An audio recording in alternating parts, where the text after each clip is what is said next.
On a hot Sunday afternoon in Texas, today the Red Sox finish up this 3-game series with the Rangers. The deciding game, but a game the Red Sox must see a strong start from Clay Buchholz. Hi, everybody. Welcome back to Arlington. Great to have you alongside. I'm Dave O'Brien. My partner, Jerry Remy, Red Sox Hall of Famer. Garen Austin will be joining us in just a couple of moments. It's been a bit disheartening here in Texas the first couple of days of the series, Rem, because the very best Red Sox starters, Wright and Price, were bounced early. So Clay Buchholz has to go long. He really does. You know, the bullpen has been really taxed in this series so far against the Rangers because the starting pitching has not been good. And Buchholz, coming off a start last time out, his first since being back in rotation, struggled early in that ball game. Right out of the chute, a home run off Clay Buchholz, and then the second batter of the ball game hit a double off him. So it was a rocky start, although he did settle down a bit after that and pitched decently in that ball game for Boston. Now, when I look back at Buchholz, I look at that appearance where he came out of the bullpen previous to this last start, where he made 3 innings in that ball game and looked like himself. His fastball at about 94 miles an hour, had a very good changeup in that game, and that's what the Red Sox are hoping for today. Now, it's very warm out there. They hope to be able to get 6 innings out of Buchholz, then use their bullpen as it's set up if they have the lead. But Clay's got to pitch well. He's got to pitch well today. He's never pitched very well down here in Texas. He's 0-3 career against the Rangers. Yep, John Farrell was asked in his office right before the game what he expects from Clay Buchholz. He said, I hope for innings, lots of innings today here in Game 3. Well, Red Sox Nation has turned out in very strong numbers in the heat in Arlington, hoping to see a series victory. Game 3 is coming up in just a moment.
BuyAToyota.com, Toyota's website for deals.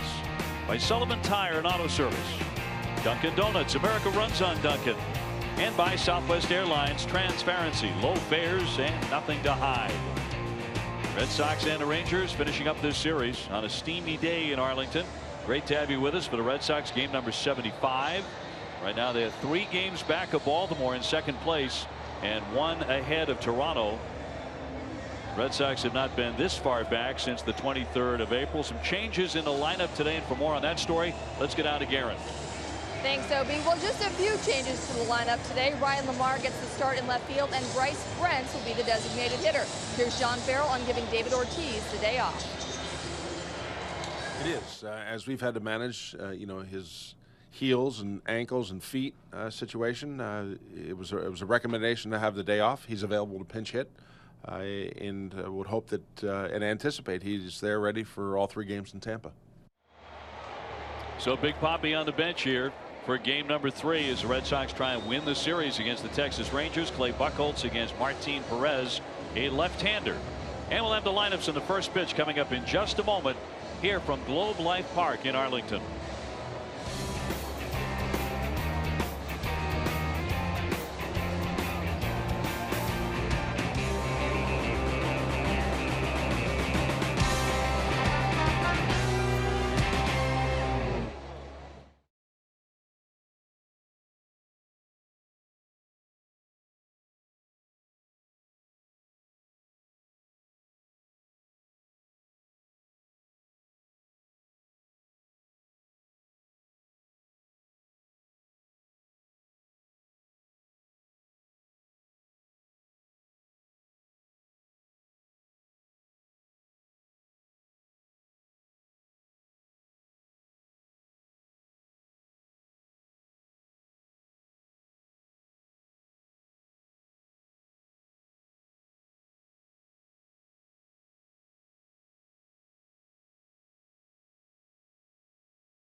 10-3 after a dramatic win in game 1, but last night was a snoozer as the Red Sox try and get back into the win column.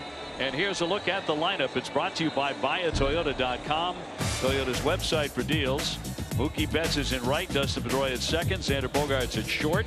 He's hitting .345. Hanley Ramirez at first, Jackie Bradley the center fielder. Bryce Brent is the DH today, with Travis Shaw at third base, Sandy Leon doing the catching, and Ryan Lamar is in left and batting ninth. They'll be facing the lefty Martin Perez with a record of 6-4 and a .357 earned run average. The sinker baller missed about a season and a half from Tommy John surgery. The Rangers defense is brought to you by DraftKings, and they are 5th in the league with 40 errors in 75 games. Beltre will be at third base, Andrus the shortstop, Odor at second, and Moreland the first baseman. Left to right, Mazzaro, Desmond, and Chu, and Halladay doing the catching for Perez. Today's umps are brought to you by ToyotaCertified.com. It'll be Gary Cedarstrom behind the plate. It'll be a long day for him with his heat.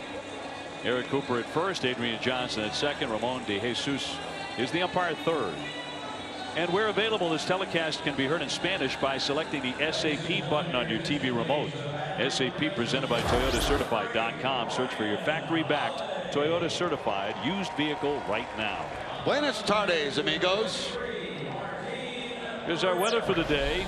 Nothing but sunshine and lots of blue sky, but hot, 94 degrees.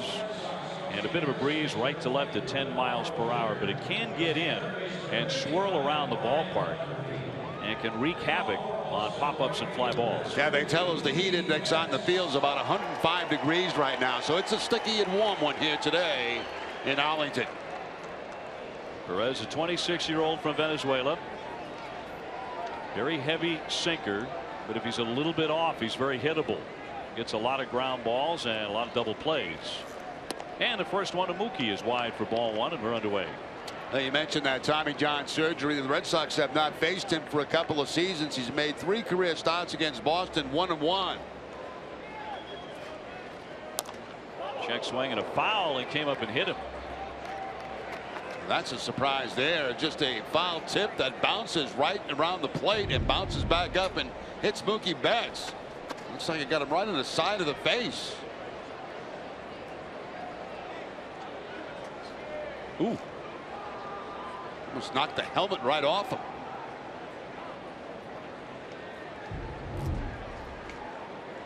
A bit of a grin, good sign there. A ball and a strike. Pedroia on deck. Mookie was 1 for 4 with an RBI last night.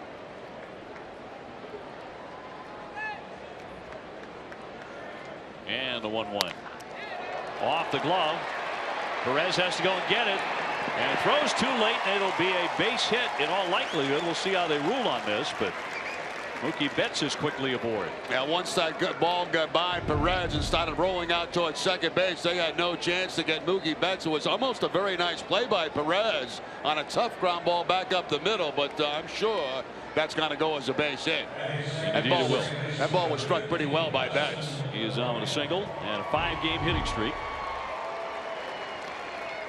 Been doing that regularly in the first inning. The Red Sox have not regularly gotten him in the first inning in the last week or 10 days. Trying to change that script. It brings up Pedroia hitting .305 with 7 homers and 30 runs batted in. He hit into a couple of double plays last night, and that's really a specialty of Perez. 18 of them to lead the American League. He's the kind of guy, if you're hitting against him, you got to say, make him get the ball up. So if you chase that low fastball, you're going to get a lot of ground ball outs. He takes a strike. That time he did get the ball up, but a high strike to Dustin. Pedroia 2 for 8 against this lefty. And he's 1 for 7 in the series. And a 1-strike pitch.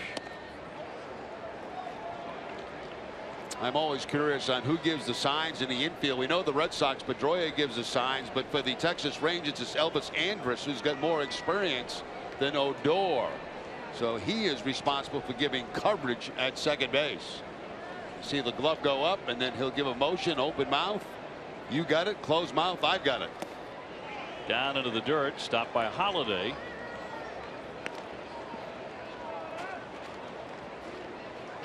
Generally, it's the guy that has the most experience at the big league level, knows the opposition, knows the hitters, knows his own pitches, and understands coverage.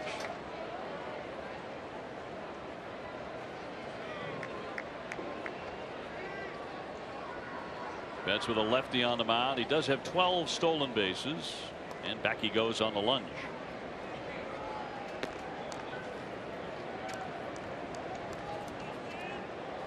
I think Mookie's still talking about that foul tip that got him in the face.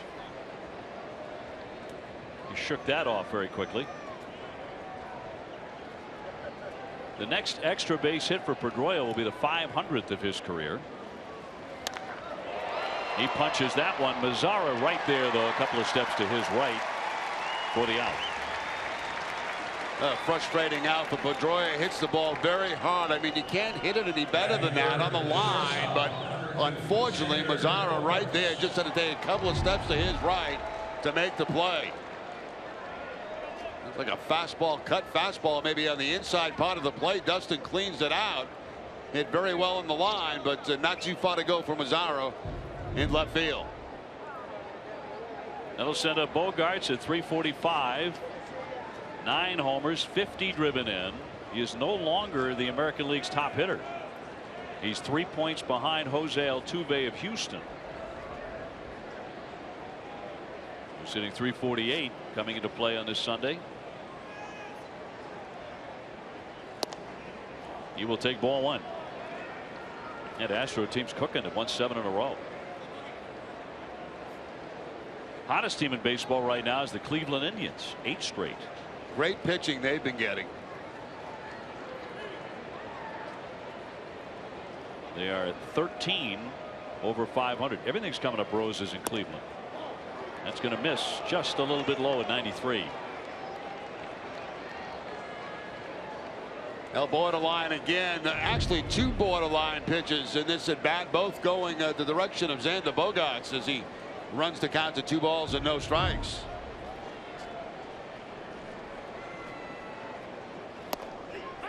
Checks and it's across for a called strike. 92 right down the heart. Yeah, you see what Perez is doing too with Betts at first base. He's altering his mechanics coming to home plate. Sometimes he has a high leg kick, sometimes he has a slide step, so he's not getting it set into one pattern with Betts at first base.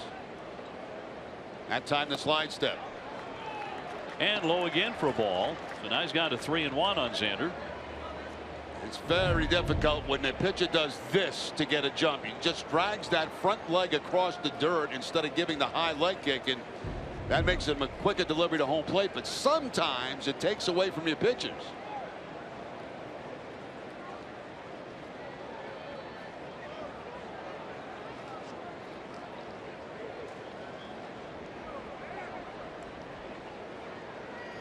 Betts with a good healthy lead. 3 balls and 1 strike on Bogaerts.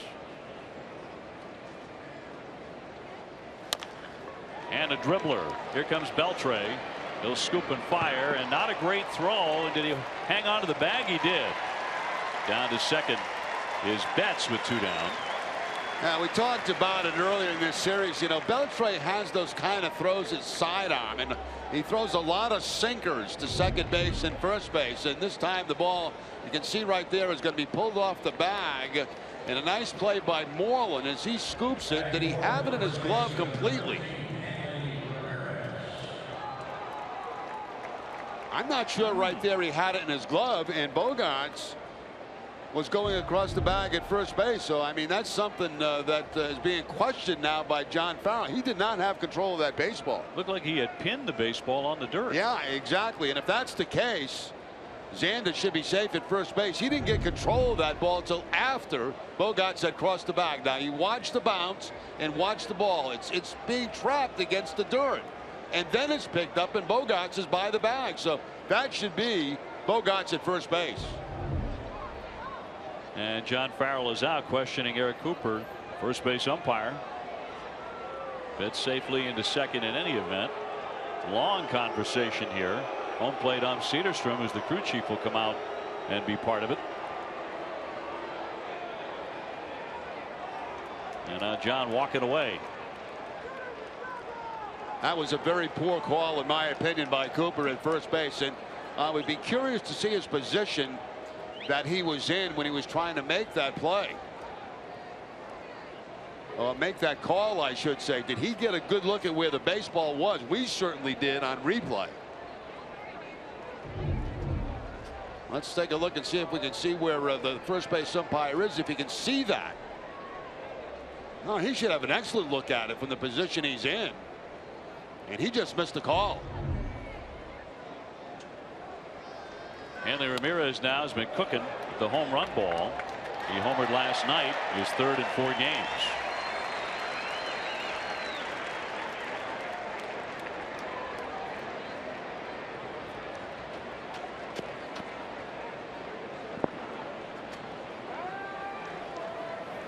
You have any idea why the Red Sox didn't challenge that?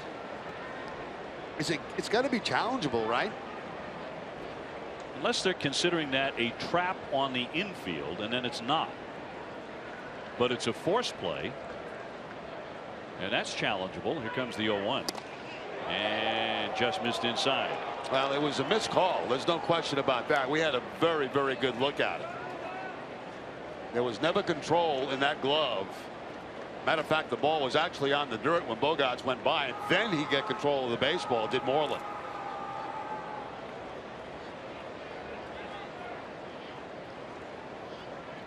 One ball and 1 strike on Hanley. And now 2 down. Red Sox trying to get on top here as it's sliced foul. My understanding on the trap on the infield is a batted ball, but it must apply to a throw that is trapped as well, because John did not challenge it and had no intention, I guess. So Bogaerts out. 5-3, runner at second base. 1-2 the count. Ramirez with 4 home runs in his last 11 games. 1-2, and left the fastball up and out of the zone. You know, I'm watching Odor at second base, and it's 2 outs in the inning, and a lot of times at 2 outs the infield is a drop back, but because of bet speed he's holding him on. I don't think that's the proper thing to do, because it leaves open a big hole between first and second base that Hanley could take advantage of. Jackie Bradley Jr. on deck. And the 2-2 drifts outside to fill up the count. Tried the backdoor curveball that time, one that the right-hander would give up on because it's away, but never came back enough to the outside corner. Did not get the action or the break on that he wanted to with 2 strikes. Everything had been inside till that last pitch.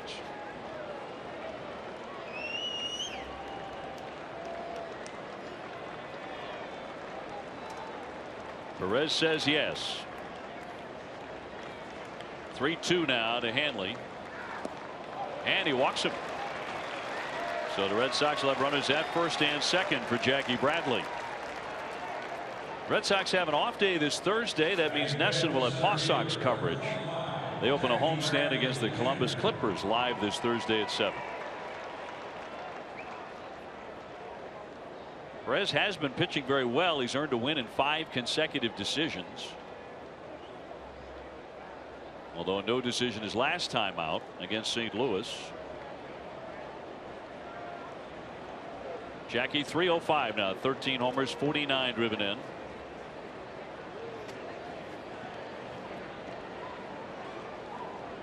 Betts at second, Ramirez at first. Red Sox trying to strike in the opening inning. And high for a ball.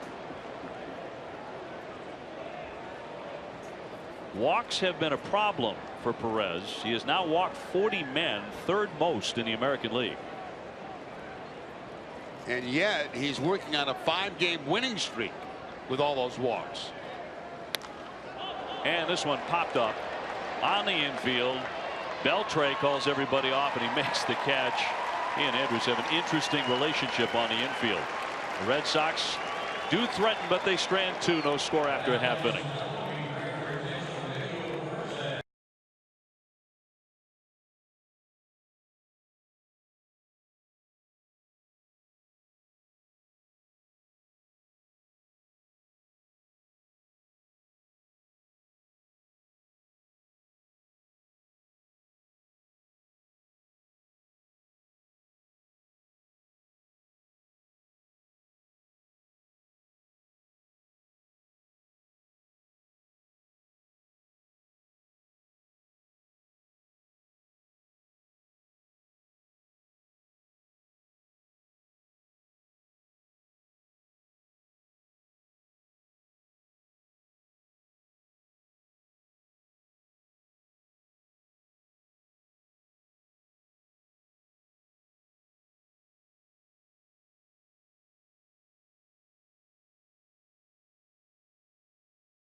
Shin-Soo Choo will lead things off. Ian Desmond after him.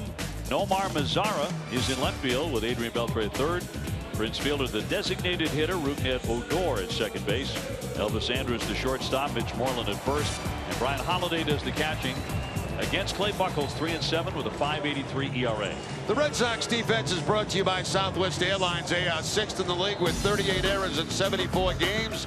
Travis Shaw at third base, Xander Bogaerts the shortstop, Dustin Pedroia at second, Hanley Ramirez at first base, Lamar, Bradley Jr., Betts in the outfield, and Sandy Leon doing the catching for Clay Buchholz. Ready to deal to Choo, the right fielder. 237 with 3 home runs.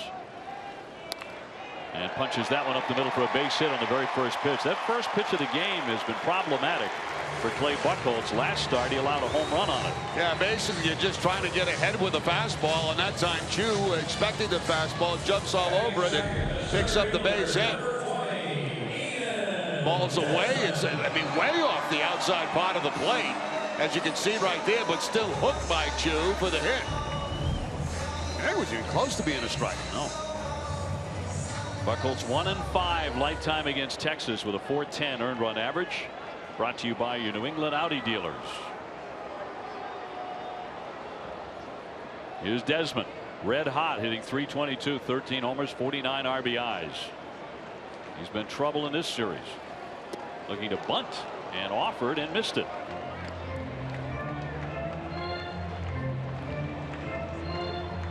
He would be doing the Red Sox a favor by bunting the way he's swinging. I think you're right. He's on a 7-game hitting streak. He's got 13 home runs and 49 RBIs on the season. And my preference, if I was the Texas Rangers, would be to see him swing the bat.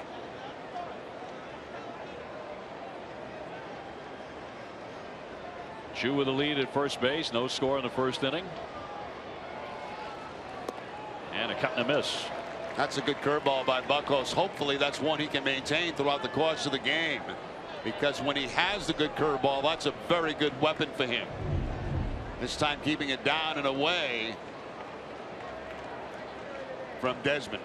When we have seen Buchholz pitch really effectively in the past, he breaks out that curveball early as Choo dives back in, and if he's landing it, you're right, it's a great sign. Haven't seen it much.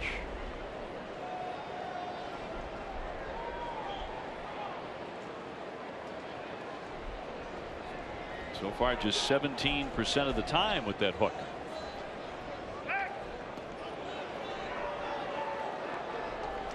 Choo will run. He's got 3 steals on the season. He's been caught 1 time, and he's missed a lot of time on a disabled list.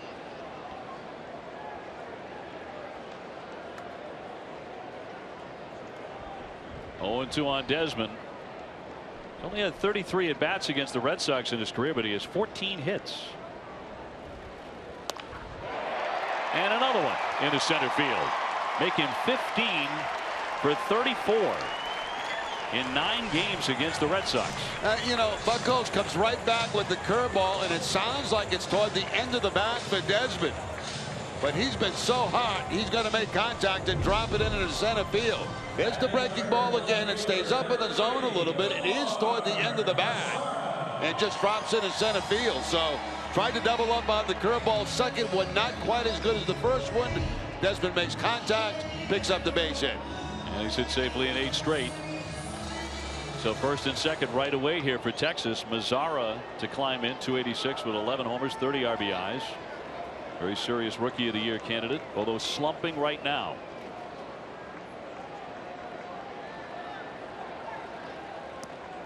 And that'll be in there for a strike at 77. According to Gary Cedarstrom. Mazara 6 for his last 47. So his average has dropped from 322 to 286.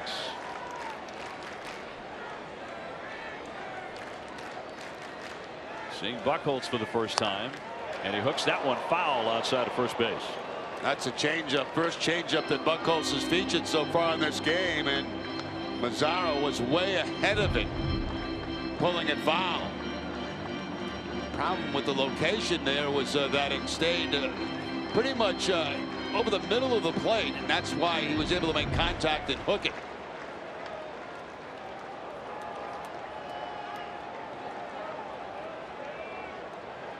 Chu at second, Desmond at first, nobody out. 1 ball, 2 strikes. Beltre on deck.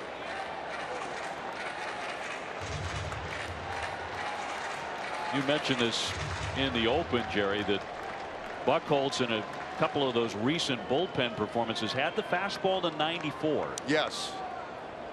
Which is kind of the old Clay, who was so effective. And another base hit. That's 3 in a row to start it. Chu being waved in. Here comes Betts, throw to the plate, and he's safe. Desmond on down to third. And the first 3 Rangers have hits off of Clay Buchholz today. Elevated changeup that time from Buchholz, and Mazzara, who has been struggling, able to make the contact. A good throw by Mookie Betts, but not in time. Very good slide right there, away from the tag by Chu, and very quickly the Texas Rangers strike here in the first inning. You see Leone go climb up that first base line to play the hop, and by the time he slides back, he's got really no chance to get Chu. With his first innings for Buchholz. Here's Beltre now, 277, 10 homers, 44 driven in. 2 for 13 against Clay in his career. He has runners at first and third, nobody out, a run in. He went for the downs. This greater coverage of baseball brought to you by T-Mobile. Entering today, the top 5 American League hitters with men in scoring position play for these 2 teams. Xander Bogaerts 390, but his Beltre at 368. Anderson, Desmond, and Betts also in that top 5. The 0-1. He checked his swing. Well, he went, according to the first base umpire Cooper. He went around.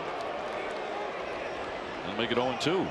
Let's take a look to the side and see what Beltre does on this. And Red Sox caught a break. Yes, they did.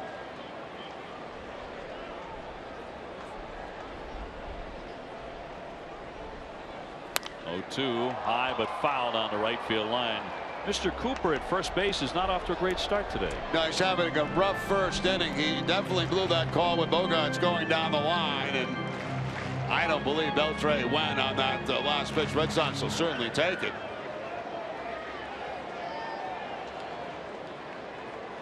Beltre with 1,511 career RBIs.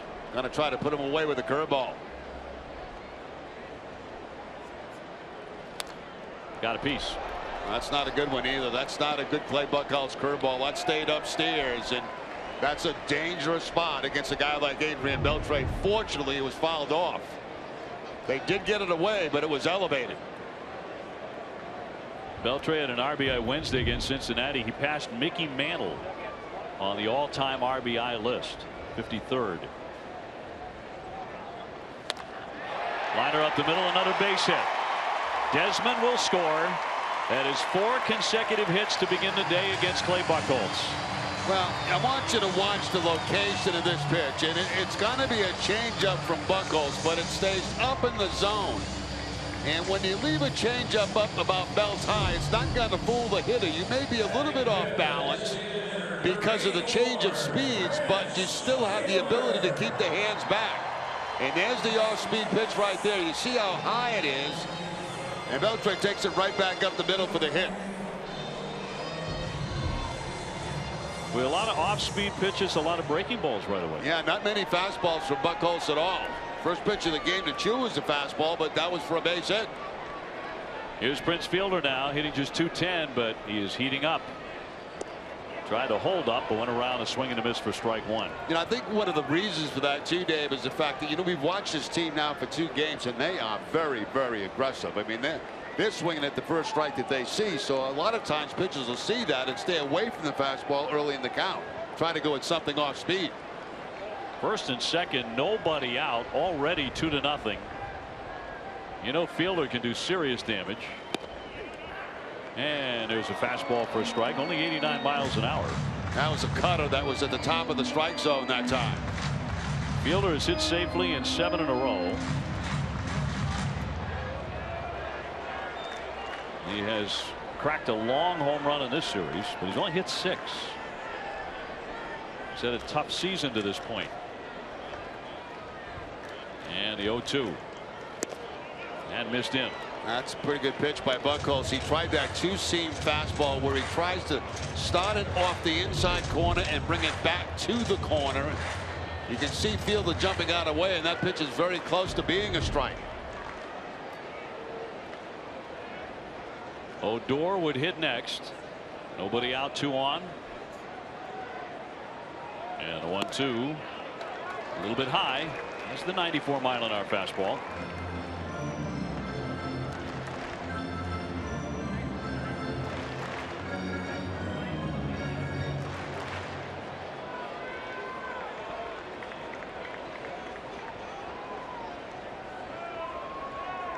Mazzara and Beltre edge off their bases, and the 2-2.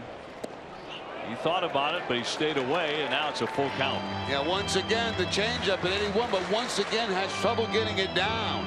That time up and away from Fielder. I mean, obviously the ideal location is something down even below the knees with the changeup, but this one stays upstairs. It is outside, and no chase by Fielder. Buchholz with a 3-2. Trying to get somebody. But he walks it, and the bases are loaded. He's faced 5 men. They have all reached. Here comes Willis.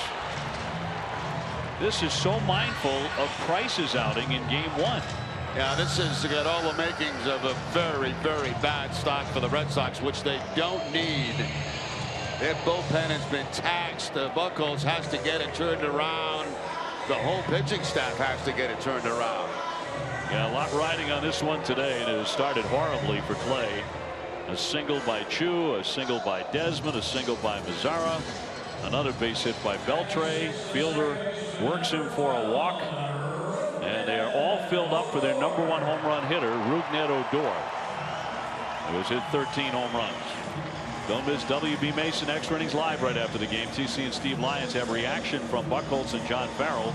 Whatever, whenever, wherever, who but W.B. Mason.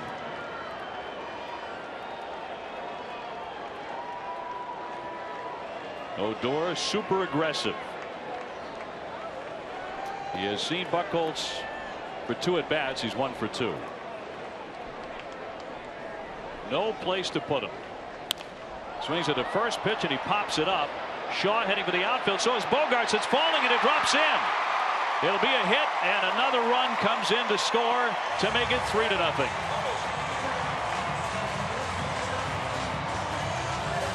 There's really nothing anybody can do defensively on that. You've got Bogarts going for it. You've got Lamar coming in, and it just bloops in between both of them. Now, Bogarts wanted to flip this ball to Lamar after it drops in, but that was a wide choice not to do that. You see right there, he wants to give it to him. He holds on to it, and by holding on to it, he probably saves another run. If he flips that ball to Lamar, that's got a chance to get away from him, and another run comes home.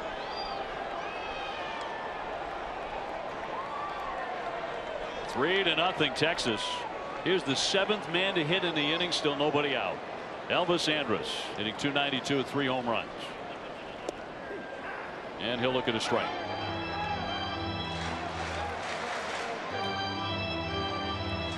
Andrus last night came to bat with the bases loaded and ripped a 3-run triple. .357 hitter off Buchholz.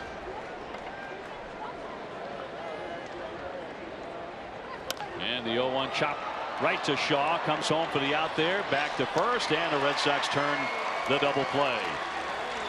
Runners will be on at second and third now with 2 down.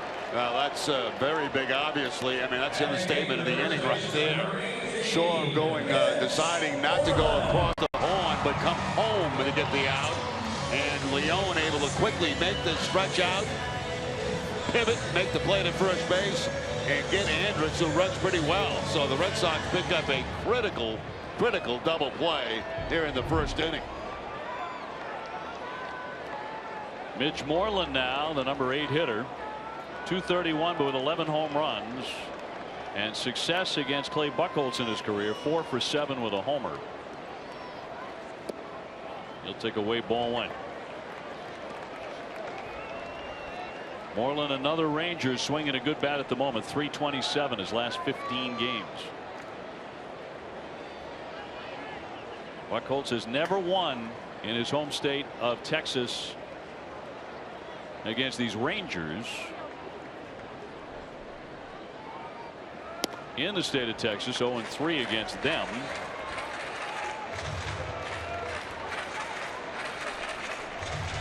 And he's gone to 2-0 on Moreland.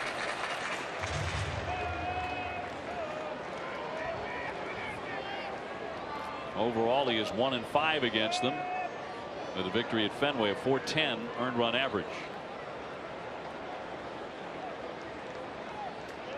Runners lead at second and third. And he won't chase, and that is ball 3. You know, he's getting underneath almost every single pitch that he throws because everything is staying upstairs. And especially his changeup he's been getting underneath of, which is unusual. Now they got to put on Moreland on the 3-0 count and try to take their chances with the number 9 hitter. That'll be Brian Holiday, 244 average with a couple of homers. So that's going to load the bases again. An ugly start.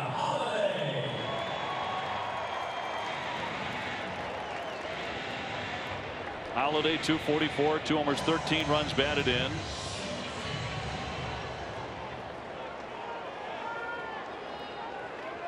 He was acquired from the Tigers at the end of spring training as the backup catcher. He takes ball 1. Holiday was born in Dallas and went to high school here.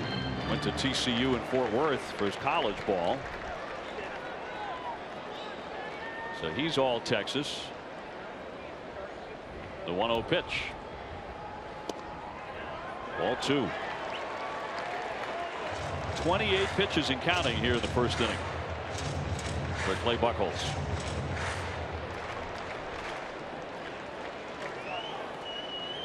Baltimore is rolling again. They have an 8-5 lead on Tampa Bay in the 6th inning. Bases loaded up and through there for a strike.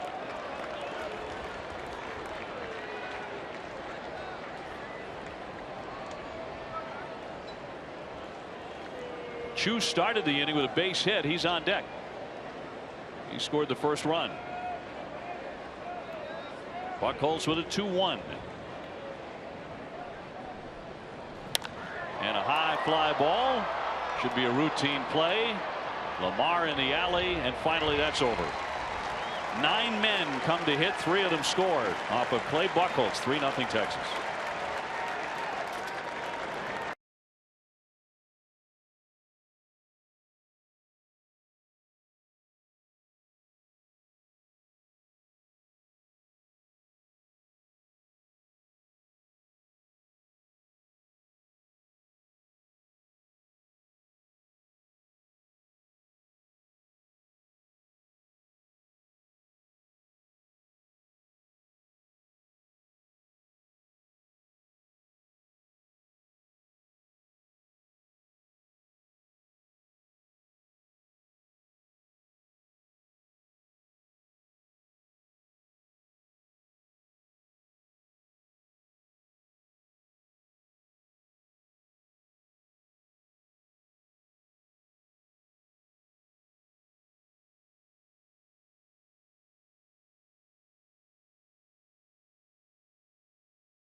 Insurance MLB All-Star Game ballot now at RedSox.com. You can vote up to 35 times.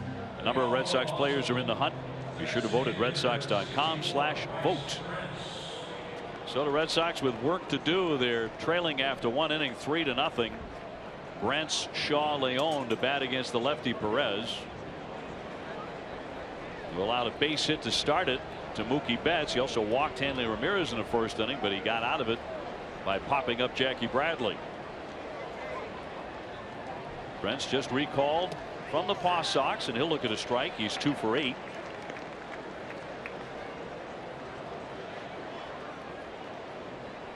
No David Ortiz today. He is resting those aching feet of his, the Achilles. Not sure people realize how much David has to go through every day just to get ready to play. That was very evident last night. We saw him go first to third, and he could barely get into third base. And, you know, it has to be managed. And managed by giving him time off. And today was the perfect day with a left-hander on the mound, and try to get him ready and rested for the Tampa series. But, you know, that's what you're dealing with right now. And he's been dealing with that for the last 3 seasons. 2-1 pitch. And stung, a line drive base hit. Bryce Brent's going into right center field for a solid single. He's now 3 for 9 since the recall. Has had a hit in every game that he's played so far. Line shot that time into center field for the base hit. Brent's right there, gets the fastball at 92, a little bit away from him, and takes it up the middle. Odor, you can see coming into the pitcher right there, but up over his head. So the Red Sox once again have the leadoff man on here, this time in the second inning. Travis Shaw to climb in, 271, 7 homers, 38 RBIs.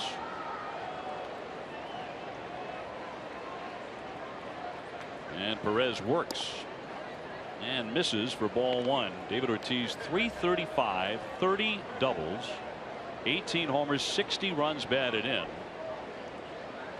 Here in Texas, the media covering this series, they have marveled at his production, just like the rest of us. That one off the bare hand, it appeared. Odor will scoop, get the out throw onto first, and turn a double play.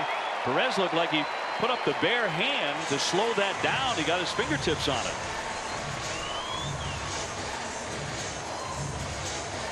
And it winds up a double play. I mean, just slowed the ball up, and of course Odor, who was heading that direction, it just went right to him. All he's going to do is step on the bag and go to first base to get the double play. Let's look at the contact coming back. Bare hand goes up, and he does get a piece of it. That slowed it down. That is dangerous right there, but that's just a normal reaction by a pitcher. And then it goes right to Odor, who gets the double play. So if this is going to be any indication of how today's going to go, it's going to be a very long afternoon. Yeah. And a very hot one. Is it my imagination, or does that happen more with sinker balls? You think it's a normal reaction for any pitcher? I think it is for any pitcher, quite frankly. You know, the ball comes back to you, and it's self-defense, really. And you're trying to either get a glove on it, and it's just a normal reaction to go and try to get that ball. And, you know, you have such little time to think about it. You don't have time to think about it on contact. If you did have time to think about it, you'd realize it's not very smart. That's not a good thing to do, obviously, without a glove on that hand. Those balls come back at the pitches so quickly, they don't have time to think about what they're doing. It turns into a 1-4-3 double play, and here's the red hot Sandy Leon. 5:45 with 4 runs batted in. The first 6 Texas Rangers reached base, and 3 of them scored. And in a heartbeat, the Red Sox are trailing. Leon continued the Red Sox rally on Friday with that 11 pitch 2-out at bat in the 9th inning, and then doubled to bring in a run to make it 7-5. Eventually the inning got to Mookie Betts, who would homer to tie it. Red Sox would win when Pedroia scored on a wild pitch. Certainly the highlight in game 1. There were none in game 2, and none yet in this one.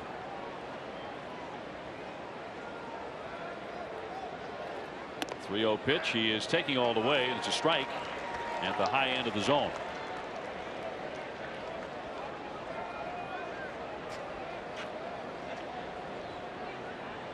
During his 5-game winning streak, Perez is getting a lot of run support. He's getting about 8 runs per 9 outside for a ball. He walks another man. That's 2. And Lamar is next. Don't miss the CVS Health Charity Classic benefit concert featuring Lady Antebellum at the Dunkin' Donuts Center in Providence on Tuesday. Get your tickets at Ticketmaster.com/CharityClassicFenway.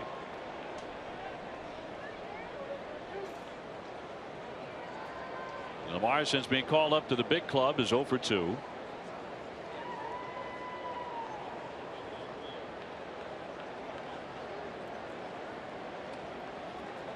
Leone aboard here in the second.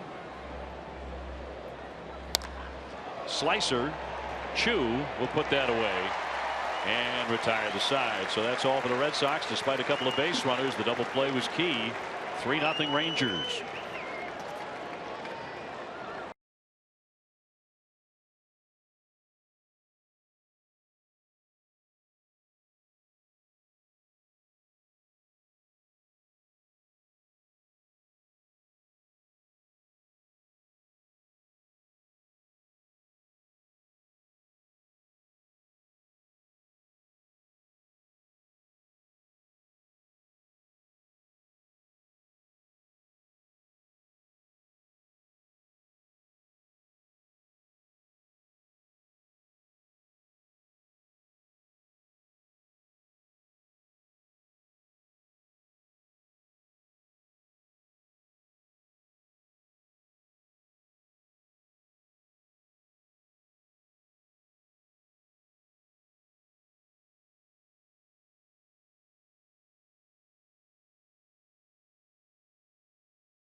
Presented by AAA. Stephen Wright reveals how coming to Boston changed his baseball life. An insider weighs in on Brock Holt's road to recovery. And Ruben Amaro Jr. talks about his transition from the front office to the field. That's tonight at 7:30. Texas coming up here with a 3-0 lead against Buchholz and the Red Sox.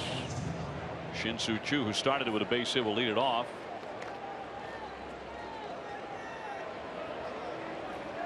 Desmond and Mazzaro will follow, all of them single to start the game. So did the man after them, Beltre.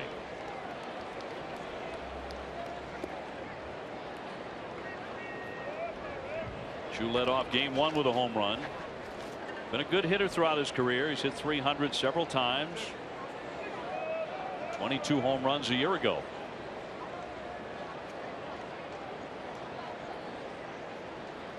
The 1-0 right to the second baseman, Dustin Pedroia. One man out, Desmond next. Now, you know, I know it's early in the ball game, only the second inning, but Buchholz needs a very low pitch inning right here. A 1-2-3 with not many pitches thrown because he had to throw a lot in the first inning, and they need him to go deep in this game today. Red Sox are heading to Tampa Bay next. The Rays, losers of 10 straight, and are on their way to another one today at the hands of the red-hot Orioles. That'll be in there for a strike on Desmond. He singled and scored in the first inning.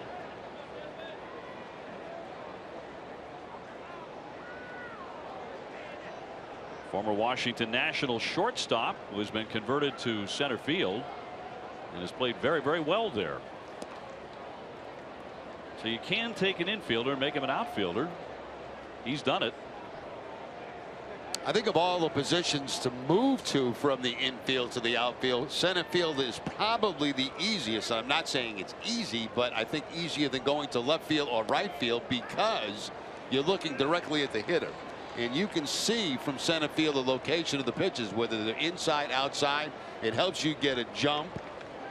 And you just have the best vision of the straight on look.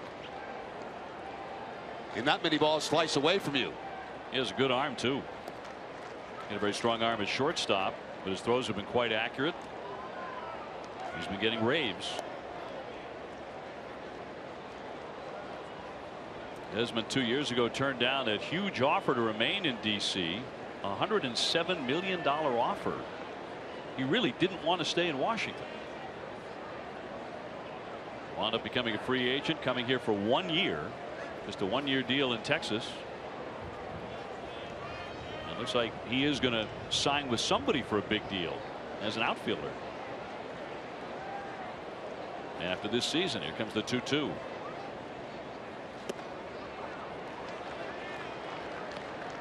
He's run it full on Desmond. Mazzara, the talented rookie, on deck.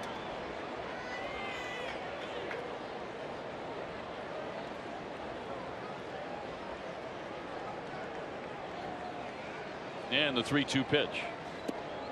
Up and in, and he walked him. So he's walked 3 men, one of them intentional.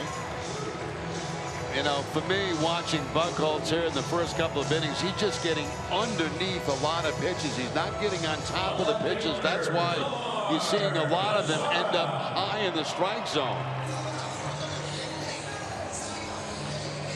Matter of getting that elbow up a little bit higher, getting on top of the baseball to make those pitches go down on a downward plane, and it's not happening here in the first couple of innings. That'll send up Mazzara, who singled in a run in the first inning. 1 away and a man on, and fouled back. He's very aggressive too. He fits right in with the Texas team. Yeah, and there's another fastball again. The first pitch, that's high. You know, it's at the top of the strike zone. And Mazzara, you know, he's ready for it.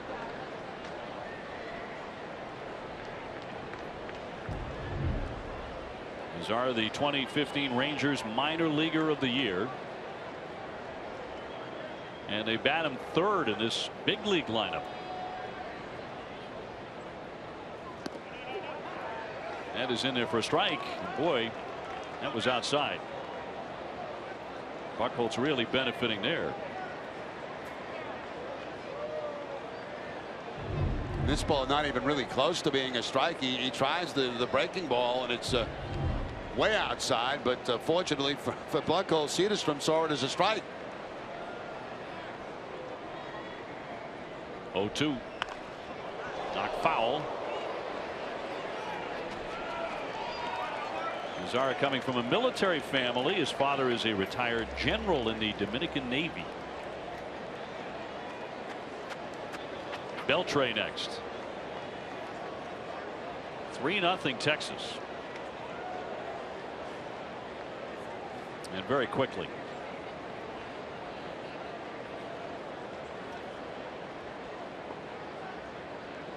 Buchholz got a double play ball in the first inning. You'd love another. Toward the middle, Xander taps the bag for the out. On to first, the lunge, and he is out. And that is a double play to retire the sides. He's had a couple of those that have helped him out. Still 3-0 Texas.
Ways to play.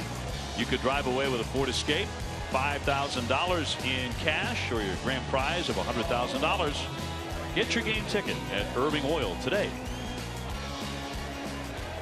Red Sox trying to get the bats in gear here against Martin Perez. Top of the order again here in the third. 3-0 Texas. And Mookie Betts, who singled in the first inning, will lead things off. It was his 96th hit. He is fourth in the majors in hits. The Red Sox need to string a few together here against the lefty. And we'll have to do this. Work from 3-0 down without Big Poppy today. Betts has now hit safely in 5 consecutive games.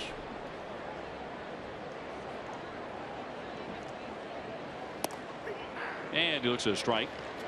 And again, that inside part of the plate, that's a generous portion today. Yeah, it's a moving strike zone right now. The 1-1. Shortstop Andrus in, up, over, and got him. One man gone. Pedroia will climb in next. DraftKings is the official one-day fantasy baseball partner of the Red Sox.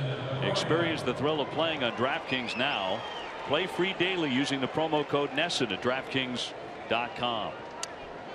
You know, we talk about different styles of pitching, and infielders love it when they have a sinker ball pitcher on the mound because they know in that game they're probably going to be busy. They're on their toes. Because if the pitcher is on and he's just got a good sinker going, then they're going to get a lot of ground balls.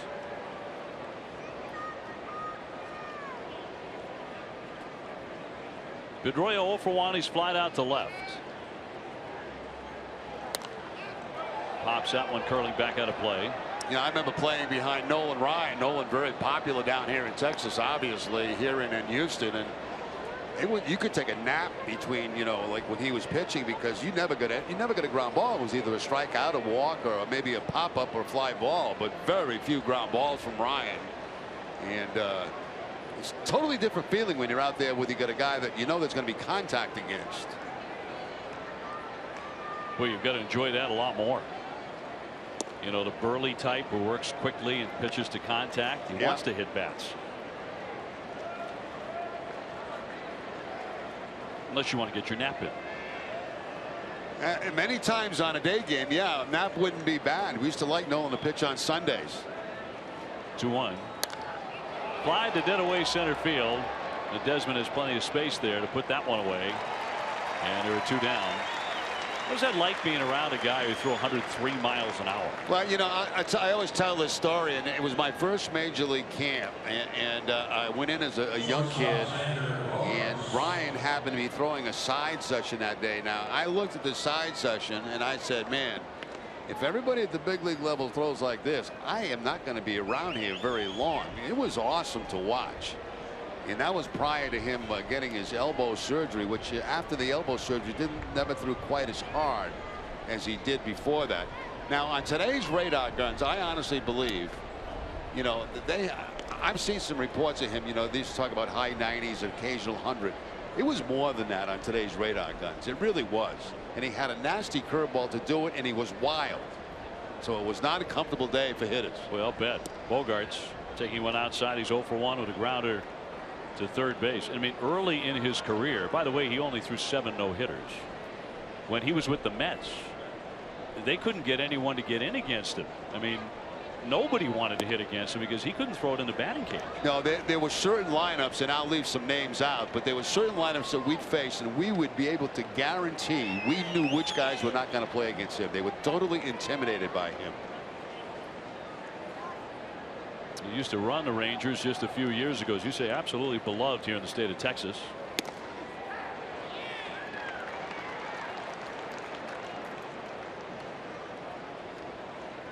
You look at the numbers on Ryan, 7 no-hitters. There were 18 times he tossed a 2-hitter and a bunch of 1-hitters. A swinging bunt in to get it. Perez and throws on target to get him. That's his best inning. He gets the Red Sox 1-2-3. Still 3-0 the Rangers.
Just chatting about him, and 7 no-hitters. We talked about the 18 two-hitters and 12 one-hitters. Yeah, I had the privilege of playing behind one of his no-hitters when he did it against the Baltimore Orioles, and in his very next game out was against the Milwaukee Brewers, and he had a no-hitter going through about I think 6 innings, and Hank Aaron got a base hit up the middle against him to break up, which could have been back-to-back no-hitters. Which has only been done once in baseball history. Now here's Beltre to lead off the 3rd. 3-0 Texas. He singled in the 1st inning. What I liked about Ryan too, you know, he treated you with respect even as a rookie, and it used to bother me because in those days it was a lot tougher for rookies to get to the big leagues and come to the big leagues and be accepted. And he was a superstar who treated young players with respect if they respected the game.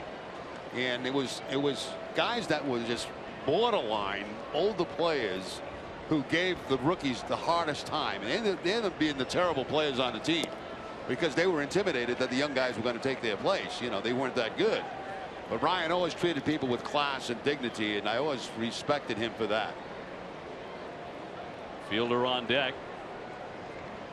They talk about how when he would throw, 9 inning, he'd throw a complete game, 125 pitches, he'd have 13, 14 strikeouts, and then once he went inside, he'd hop on the bike and he'd pedal, or he'd do his workout, and his workout routines.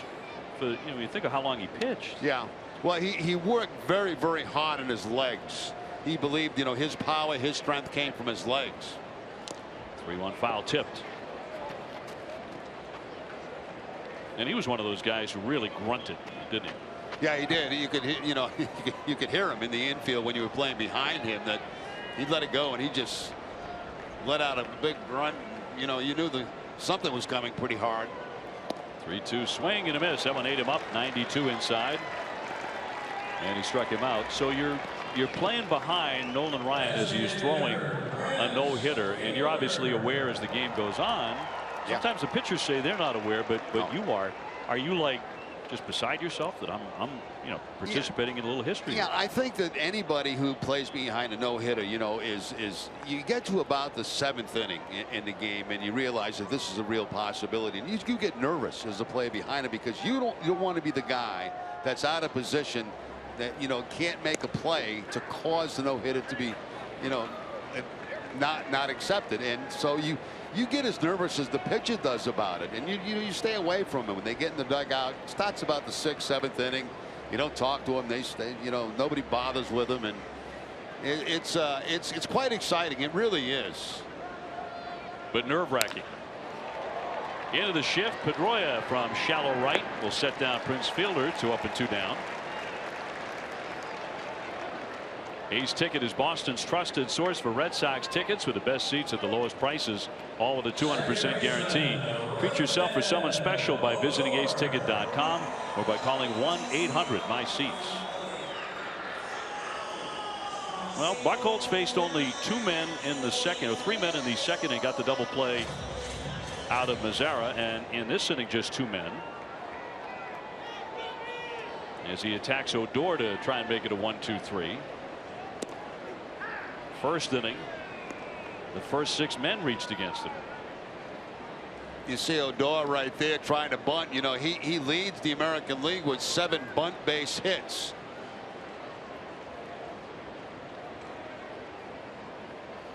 And trying to drag it there, but he flicked it foul. Yeah, that time, the first time he tried to drop it down to third base. That time he tried to drag it out to Pedroia. And if you watch our games consistently, I always mention on the drag bunt down the first base side, the Red Sox have Pedroia charging and leave Ramirez at first base. And I would find that very difficult if I was trying to drag bunt, because there's less margin for error when that happens. I like the way the Red Sox defend against it. 0-2. And a cut and a miss, and down he goes. So indeed he gets him 1-2-3. Last 2 innings have been brisk. And due up for the Red Sox, it'll be Ramirez, Bradley, and Brent.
Sox, and in their 75th game in 1986, the Red Sox would win over the Blue Jays 9-7.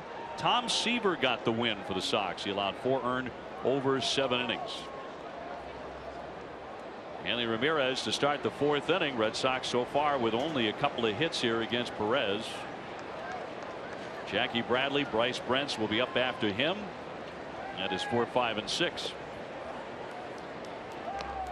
I worked for 3 seasons with the great Tom Seaver doing Mets games on weekends many years ago, and he loved Boston. He didn't get a chance to spend much time in a Red Sox uniform, but he called it his favorite ballpark to pitch in, his favorite city to pitch in. He when he came to the Red Sox, he did a lot of commuting between starts between Connecticut and Boston. Was a great New York Met.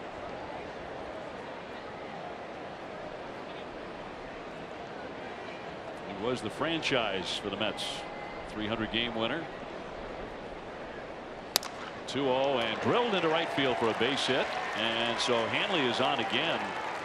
He loves this ballpark. He's about 400 hitter here. And I love the way he's approaching the baseball right now. You know, he's taking what the pitching gives him. That time the pitch was going to be away from him. He just goes to the opposite field with it.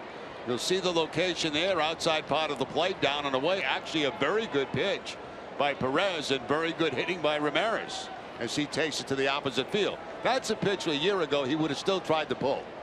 This year he's taking the base hits to the opposite field. His average on the climb. Jackie Bradley now 0 for 1. He's popped up to 3rd.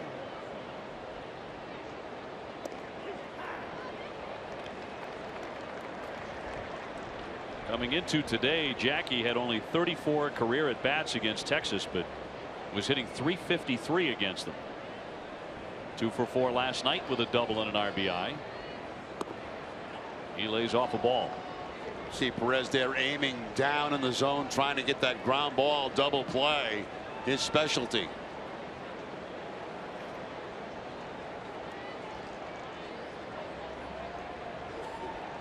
The 1-1.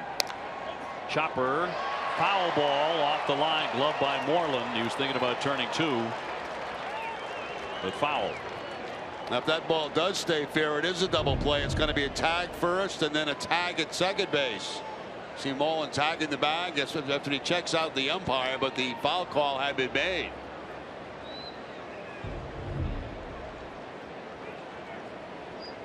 Jackie Bradley has belted a home run in this series. He has 13.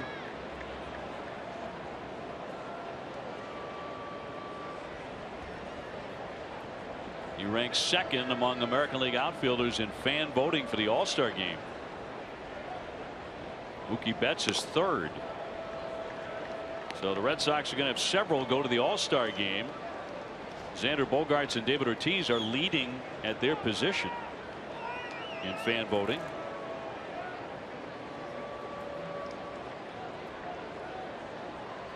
Two balls and 2 strikes. On the infield. Barehanded. Throw to second. And got the out there. And Perez, who likes to go with that bare hand, not always wisely, did on that occasion a very smart play. Yeah, that really surprised me because, you know, he was only going to get 1 out on this, and it was either going to be at second base or first base. And I think he surprised everybody by playing it with the bare hand and then going to second base to get the lead man in Hanley Ramirez. But I was totally surprised to see him. Because, I mean, that's an easy ball to drop, and all of a sudden you got a first and second situation with nobody out. Bryce Brent singled to start the 2nd inning and then was doubled up. He fouls one away for a strike.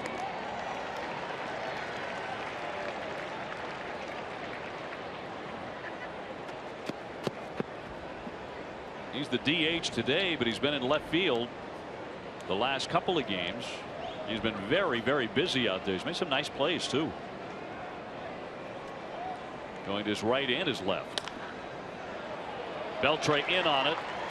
Throws to first base and gets the out there. It might have rolled around in that glove a little bit.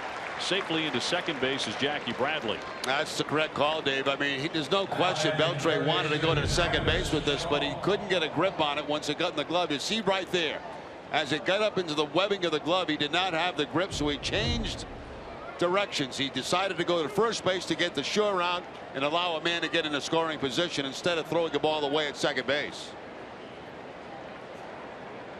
So the Red Sox with a man at second. And 2 down for Travis Shaw. Hit into a double play his first time. And is 1 for 9 in the series. 3-0 Texas here in the 4th. That is ball 1. Strike zone's a little bit difficult to figure out. Yeah, it's moving around. It's moving, you know, it's going right to left, high, up to down. It's everywhere. It's not good. There goes Jackie Bradley, and that one is tagged foul. Boy, Jackie had that stolen. Dead to rights, but fouled away by Shaw. That's the kind of situation with 2 outs you got to make it standing up because you're already in scoring position, and you see Jackie there with the walking lead. That's exactly what you want.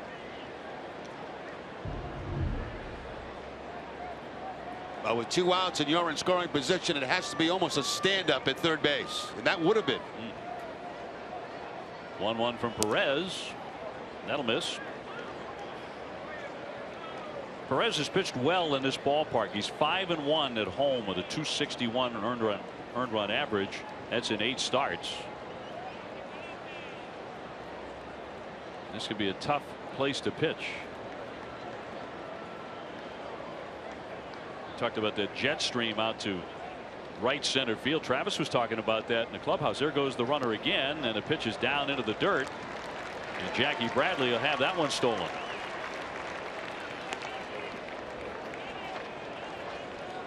And once again, you know, with 2 outs, infield is back deep, not paying attention to Bradley. That's you know, that's not uncommon with 2 outs in an inning. The focus is not on the man at second base. The focus is on the hitter. And infield's playing deep, obviously, because they want to be in position to be able to make a play.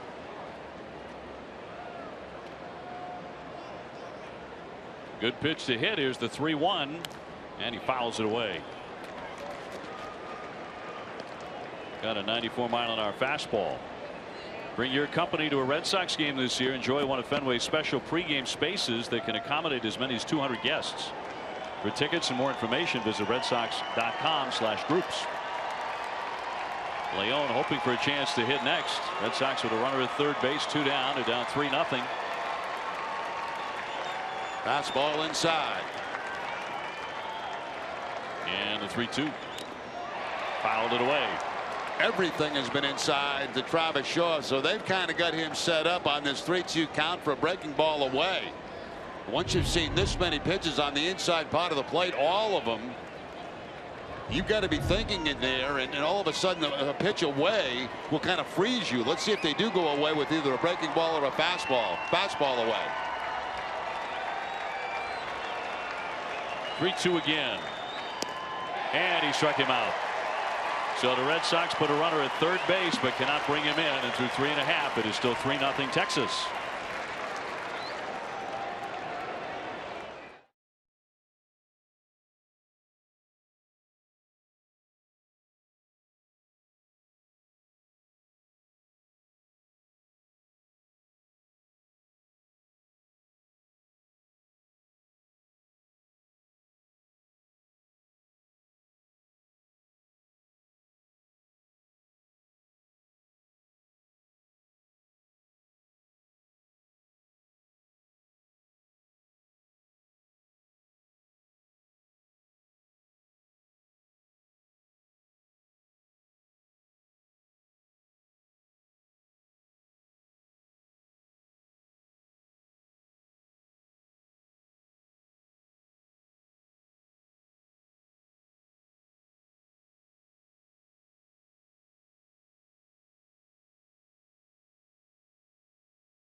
Fenway at the Beth Israel Deaconess Medical Center. It's the first aid station behind Section 12 on the lower concourse. Visit bidmc.org.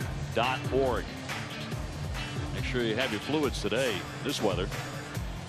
Yeah, this is the hottest day that we have had since being in Arlington, Texas. And those guys fighting the heat. Doing a great job for us. They fight the heat here all the time. Andrews to lead things off here in the fourth inning. 3-0. The Red Sox are down. Buchholz has had 2 quick innings since that first inning where he faced 9 men. And Andrus, the batters, had a very good series. He had 3 hits in game 1, had a 3-run triple yesterday, so he's hurt the Red Sox. You know, Pedroia is kind of expecting maybe a push bunt to second base. He's playing in shallow, as you can see. That's unusual with nobody out. Watch him creep in.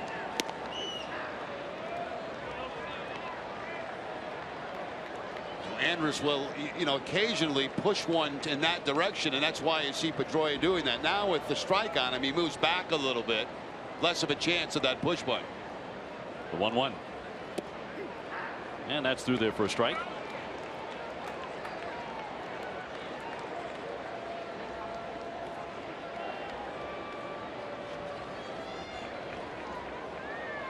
Played the Red Sox longest tenured pitcher, 10 years. Ground ball to his left here. Shaw off balance and safe at first base because Hanley could not hang on to the bag on a less than perfect throw. Now Travis Shaw going to his left and has to make a throw in an awkward position that's going to pull Ramirez back to the bag. I think he got back to the bag. Let's take another look. Andrus, I mean, he slowed up expecting to be out, and that might have cost him. You know what? It should cost him. It should cost him. He slowed up. And now watch Hanley. Does he get the foot back? Right there, he does. And that's going to cost Andrus right there because he was not hustling down the first base line. Ramirez had a chance to catch the ball and get back and tag that back. He should be out. The Red Sox are determining whether to challenge, but based on what we've seen, it should be automatic. Yeah. Yeah. They're going to take a look at it. And Andrus, if he's called out, has nobody to blame but himself. No question. You run hard till you're called out. He dogged it up there. You see him going down the first base line. He says, oh, he caught it. Now I'm going to be out, so I'm going to slow down. And all of a sudden, Hanley's got to come off the bag, and he gets trapped.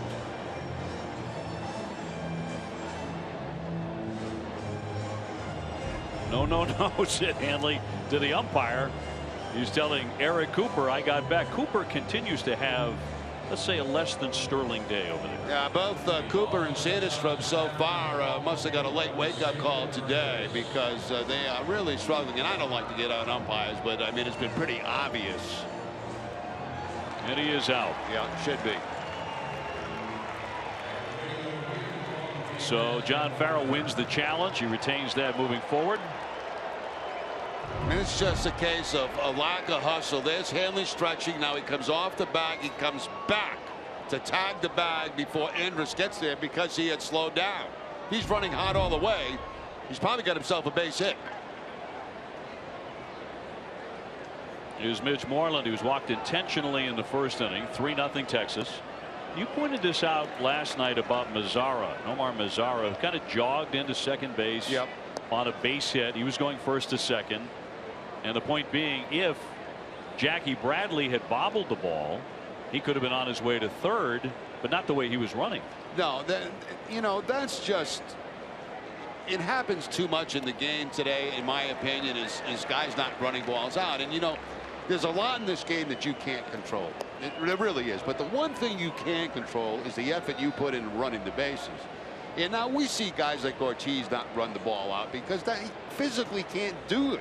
He can't do it anymore with his Achilles and his heel and stuff like that. But there's no excuse for what Andrus just did. And I don't like to see a young player like last night kind of jog it and take for granted that nothing's going to happen bad on the play just to cruise into second base. I don't think that sets a good example. I think he should be talked to by a veteran or the coaches or the manager in that situation. Run the ball out until they make you stop. 1-2 pitch. He pokes that one foul. Holiday on deck. And you know, we just saw a great example of why you run the ball out. I mean, that probably would have gone as a base hit for Andrus. Instead, because he didn't hustle, he's got an 0 for. Now 0 for 2. He's also hitting a double play. Fly to left field. Lamar out there today makes the catch. 2 down. Red Sox have had 6 left fielders this season. Now, today's polos are designed by Joseph Abboud, custom made in the United States of fine Italian fabrics, available at Men's Warehouse. And they're nice to wear. I mean, you know, especially when you're down here in this heat and it's nice and comfortable. You get out of those suits for a little bit. You know, very sharp looking polos. I love it. Me too, especially when it's over 90 and sweltering. Holiday 0 for 1. I guess the only question I have about the polos, you know, I have to ask Joseph this, is do you button the top button on these? I mean, does it look better if they're buttoned up? I don't know. Or does it look geeky? I think it looks geeky. I think I look like your accountant Ned when I do that. Okay, so yeah, that's what I'm trying to figure out. Is it better like that or just a little bit open? These figures are not in line. I'm sorry, they don't add up. You know, we'll do a poll question on that. Should we or shouldn't we button the top button of the polos? A lot of people do that. I mean, you know, a lot of people do it. I don't particularly care for it, but I think I think Joseph should tell us what to do, how to wear his clothes. The final word. Well, Buckles trying to make it a 1-2-3. But he will not. He will walk the number 9 hitter. That's a good pitch right there. I mean, you know, Buckos has been better since the first inning, and in my opinion, from what I see, he's getting back on top of the baseball. He's getting more pitches down in the zone, where first inning he had trouble getting anything down in the zone. Shin-Soo Choo will be the batter. He has singled and grounded to second.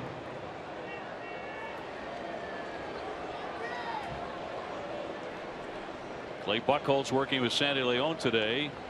The next half inning, Guerin will be back with a story about Sandy. He's been on fire with that bat. And that'll be in there for a strike on Choo.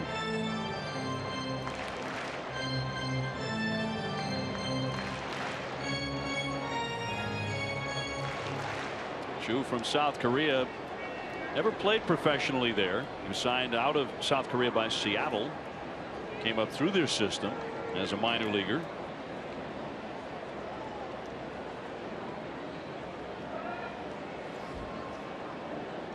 Ian Desmond on deck. Buchholz has walked 4, one of them intentionally. Across for a strike. A good snap to that breaking ball that time by Buchholz. Maybe the best one he's featured, you know, the best break, late break.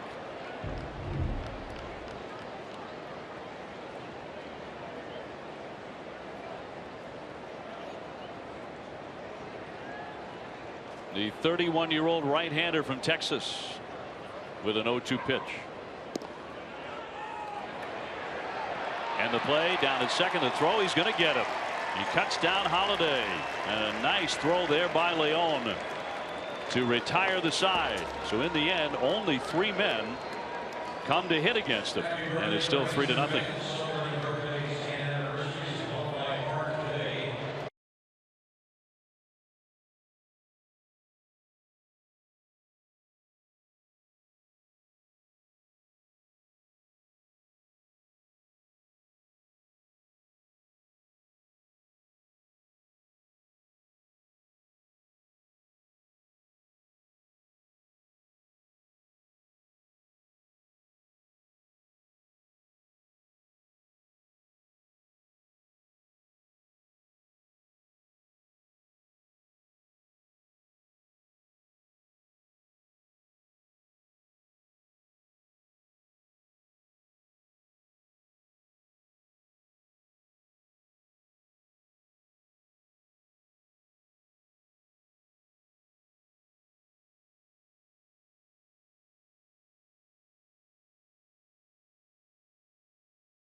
3-0 lead. I'm Garen Austin. Hi, everyone. Well, what a surprise Sandy Leon has been. There's been so much talk that this is not even the same player that he was a year ago. I talked to Leon, and he said he's been doing a lot of work, and he said that playing winter ball in Venezuela really helped him, in addition to working with Chili Davis during spring training. And guys, Leon said that he is feeling really good, and yesterday John Farrell said they do not want to lose him. Well, I think it's a great question. What will happen when Hannigan is healthy again? Red Sox want him to catch back-to-back games and then find out how healthy he is coming off that neck injury. But Sandy is so hot right now at the bat. 12 for 22 with 4 doubles. He just made a terrific peg there to get Holiday, so he's doing everything well. Christian Vasquez right now hitting .212. So that's something that is being debated. You know, this was a delay steal that Leon was able to get Holiday at second base. Now, there's a lot of facets to the delay steal. If we can run it back, first of all, you try to get 3 steps towards second base. Your second baseman and shortstop are deep because there's 2 outs. Fly ball dead away center field, and Desmond right there to make the catch. Now, if you watch the second baseman and shortstop, they're deep. Now, watch the 3 steps. When the ball goes by the hitter, that's when the runner takes off. He's trying to fool the infielders, not the catcher. He's trying to get the infielders to not be watching, because that's when you've got your eyes focused on the hitter, and your head drops after that. So that's what you're trying to fool the middle infielders on a delay steal. You don't need speed for that. You just need good mechanics and you know how to execute it. And it's a play, in my opinion, that is way underused in the game of baseball. One out. Lamar is 0 for 1 with a liner to right. 27-year-old out of the University of Michigan. All Big Ten there with the Wolverines at .419 his last year of college.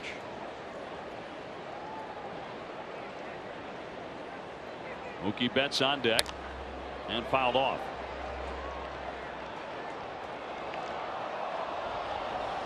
Stay tuned after the 3rd out of this half inning for the mid-5th studio show presented by GMC.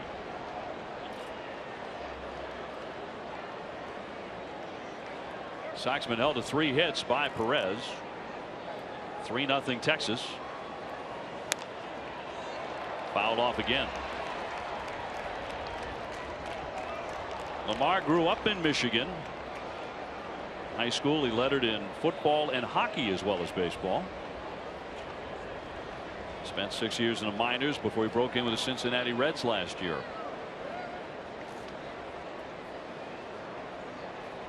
The lefty with a 1-2 and inside.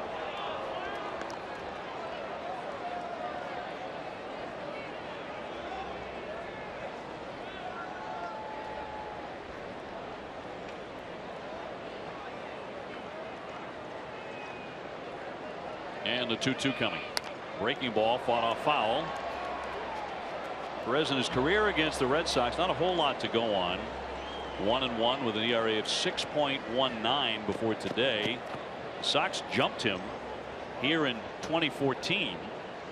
An 8-3 victory. He was only on the hill for 3 2/3. He gave up 9 hits and 6 earned runs. He's been much better today, obviously. 2-2 again. And ball 3. One of the few changeups he's thrown today. 84 down and away from Lamar. Basically, he's been fastball slider. That time he tries to change up, but no chase by Lamar. Payoff pitch. Cut on and missed. The high fastball strikes him out. Yeah, so effective, you know, where you change eye level. You go change up down. You got the hitter thinking down, then you come up to the attic with the fastball and you strike him out. Chases a ball that's a questionable strike, but you can't let it go because it's too close to take. Two-way Mookie Betts now. He is singled and grounded to the shortstop. Over his last 42 games, he's hitting .330.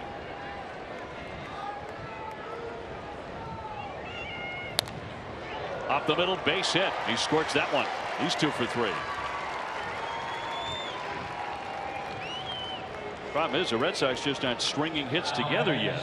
No, not moving the line. line, as they say. The base hit here with 2 outs keep the Red Sox away from the 1-2-3 inning.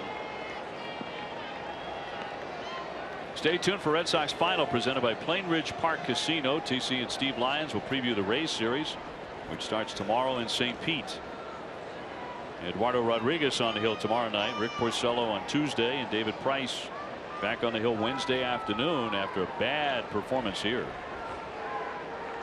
His worst in a Red Sox uniform. Gave up 6 runs on 12 hits. There's no question there are certain mounds that certain pitchers get ill when they think about pitching off of them, and this is one for Price. He's had a really hard time here. Some of that was some really good lineups for Texas. That one roped down the line, but he hooked it foul. Pedroia 0 for 2. He has flied out twice.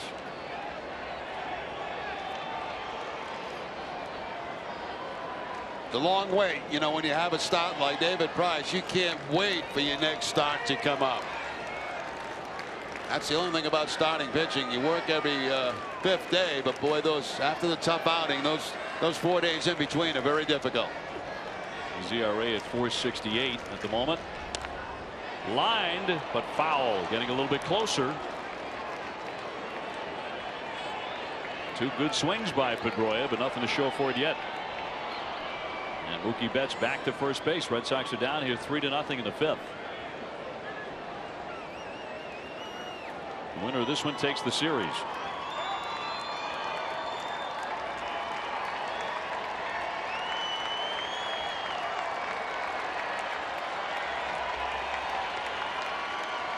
One and 2.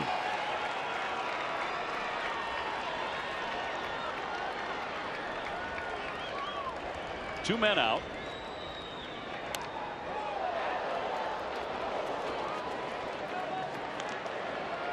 We talked about David Ortiz having the day off today.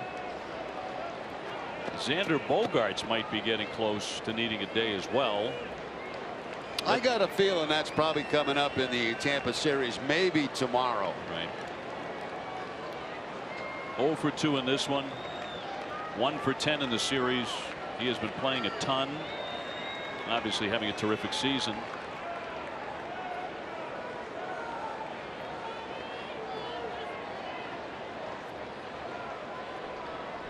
Might be ready to have a day. Red Sox will have Thursday off in any event before beginning a home series, a long homestand right through to the All-Star break. We're getting close to the midway point of the season. Now this doesn't make any sense to me, because I mean the worst thing that can happen now is Betts steals a base and gets into second base with 2 outs. I mean, I think the focus here should be on Dustin Pedroia. He's got him down 1 ball and 2 strikes.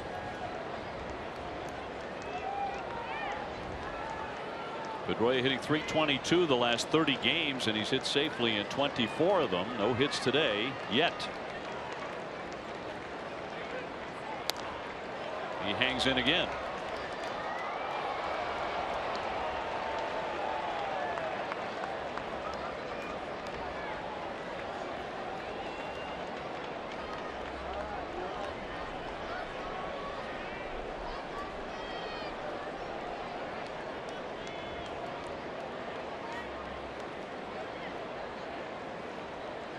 Fans with their fans trying to stay cool today. Good luck. A bright sunshine in Texas, and the 1-2. Up the middle, base hit. Mookie rounding quickly. He's on his way into third. No throw there, and they're on the corners with 2 down for Xander Bogaerts. Good at bat by Pedroia, you know, pulling a couple balls foul. Finally gets one that he can take up the middle for the base hit. Fastball that was supposed to be away, it ends up down and in. It becomes a very good pitch for Pedroia to make good solid contact on. And that'll send up the #1 hitter in the American League with runners in scoring position. Bogaerts hitting .390 in these spots. Roquel, the pitching coach, out to consult with the lefty. Tonight on an all-new Charlie Moore Outdoors, Charlie heads to Florida for Johnny Damon's charity event. Catch it tonight at 8 right here on Nesson. Well, that airs. The Red Sox will be in the air. They'll be heading for Tampa Bay. And a 3-game series with the Rays. They went into their game with Baltimore today, having lost 10 straight. I don't like going in to face a team that's on a long losing streak like that, because you know it's not going to last forever, right? And they know they're going to give you a gritty series. They always do. Xander has grounded out twice, once to third and once to the pitcher.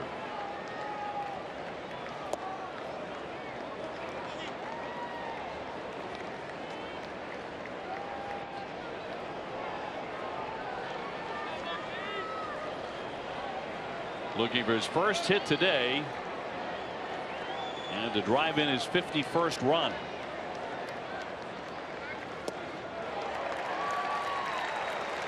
Xander that time all geared up for a fastball. Instead, they pull a string on him with the 83-mile-an-hour changeup.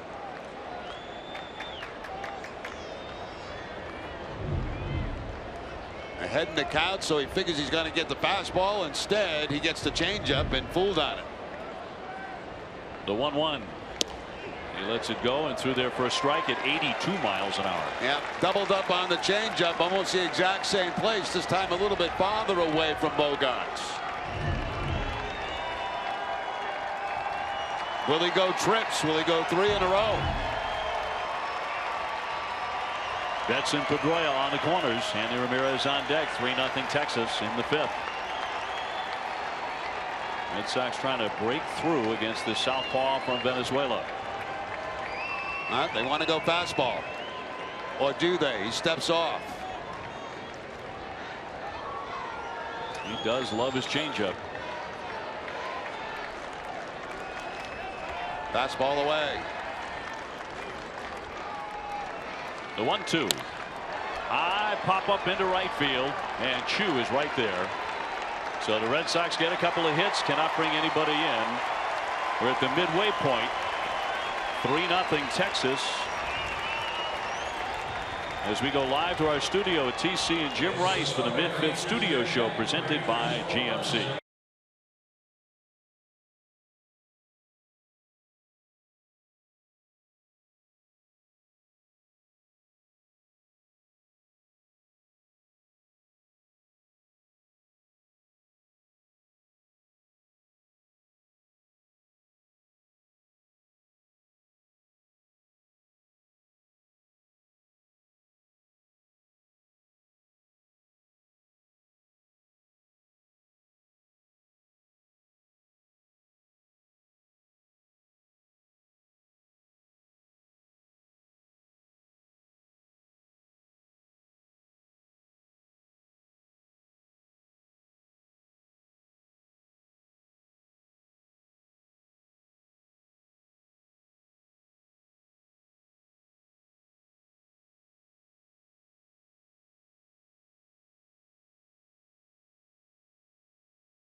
Wow, now that says a lot, probably more than anything, TC, that the Red Sox starters have been banged around throughout this series. That's getting old for John Farrell. The shocker was it's Price and Wright before Buchholz, who did not make it through 5 innings. Price just 2 1/3.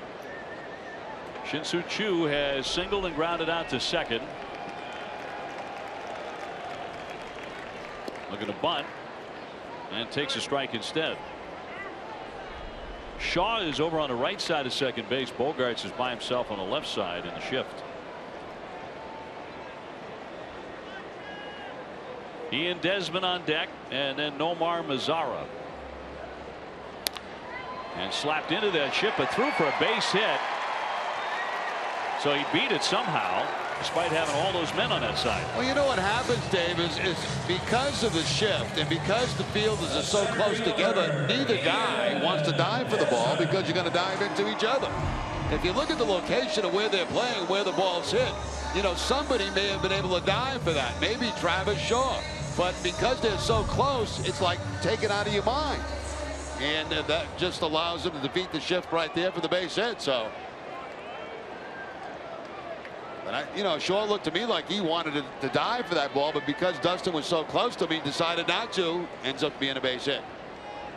Sends up Desmond, who is singled and taken ball 4.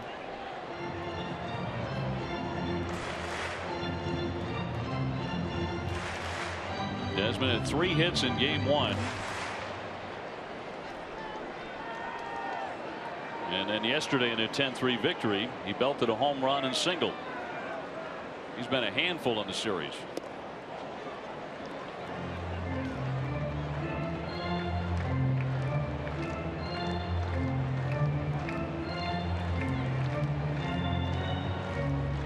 Texas now with 6 hits. But that's their first hit since the first inning. And they scored 3 times on 5 hits off of Clay. Is 1-0. He lets it go for a ball.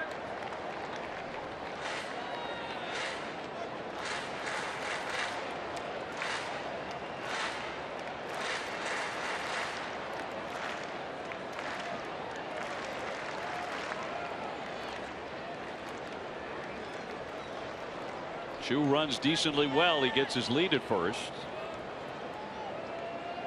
And a 2-0 pitch will find the mark, says Cederstrom. And I think if Chu's going to run, it might be on this particular pitch right now coming up to Ian Desmond.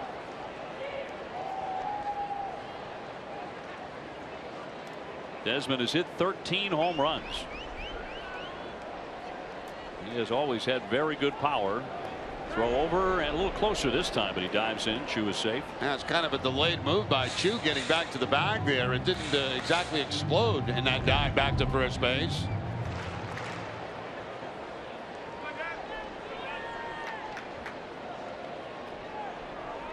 Tag up under the armpit and the hand on the bag.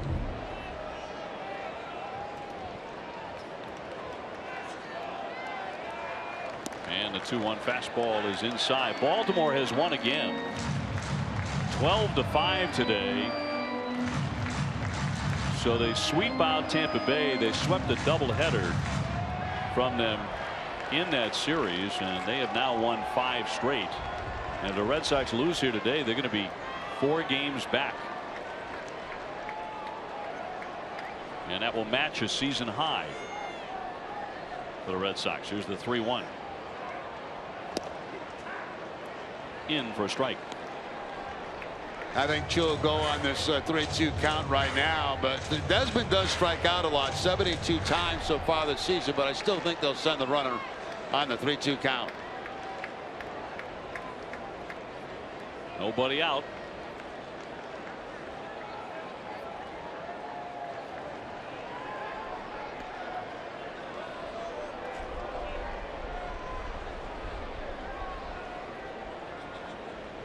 Checking out the standings inside the American League East. This is given the fact that the Orioles have already won, now a 3.5 game lead over Boston. Red Sox heading for Tampa Bay next. Runner goes and in there for a strike. The throw, and he stays up and he is tagged out. So that is a strike him out, throw him out, and a double play. I have no idea what Chu was doing on that. I mean, he must have thought it was ball 4 or something, because he just stands up, takes a peek back. I mean, he just decided not to slide. With their base running, leaves a lot to be desired. I mean, I just don't get that. The only thing I can think of is he started into a position to slide and couldn't get comfortable with it and decided not to try to slide and hurt himself. But I mean, he was out by a country mile. Second man in as many innings that Leon has been able to throw out stealing. As we talked about, too, Desmond strikes out a lot, 73 times now in the season. So that's the gamble you take by sending Chu at first base, and he was out by a lot. Mazara swings a high fly, pretty well hit. Lamar on the run and makes the catch on the warning track to retire the side. So that will do it. Red Sox bats have been very quiet, though. 3-0 Texas.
Transparency, low fares, nothing to hide.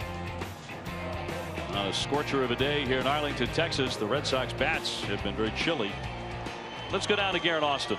Thanks, OB. This Wednesday, you can catch a screening of Ferris Bueller's Day Off at Fenway Movie Night, presented by Mitsubishi Electric. You can see this on Wednesday night. Tickets are just $10, and kids 12 and under are only $5. For more information, you can go to redsox.com/movie night.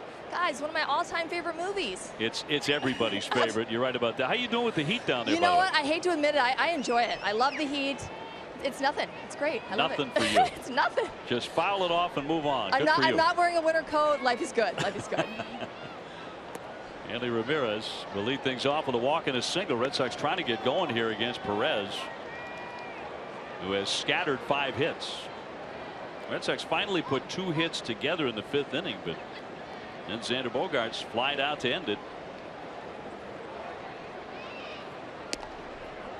Outside for a ball.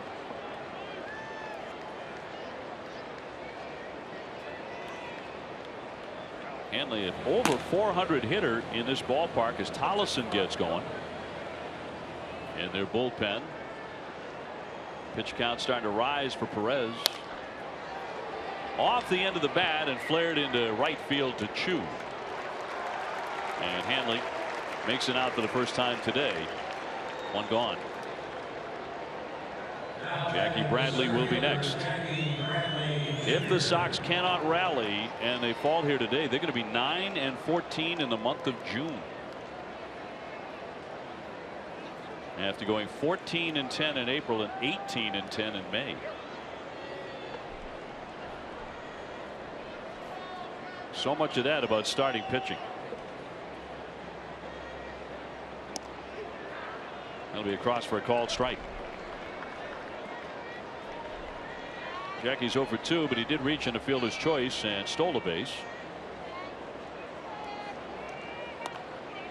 Floated foul on a play. Martin Perez pitching line is brought to you by your Eastern Lexus dealers.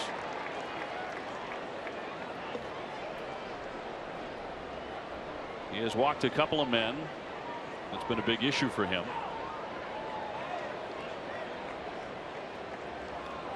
Here's the 0-2. And that's upstairs.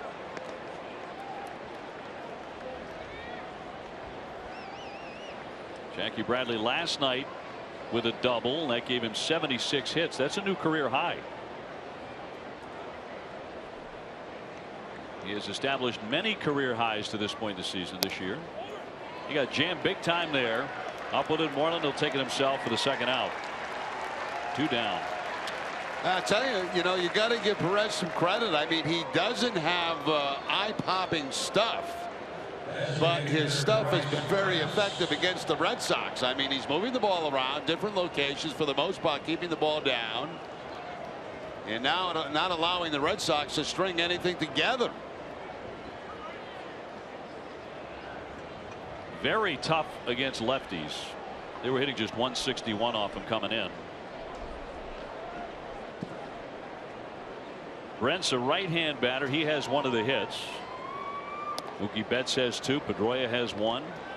And Hanley Ramirez with 1. And that's been it. And all singles.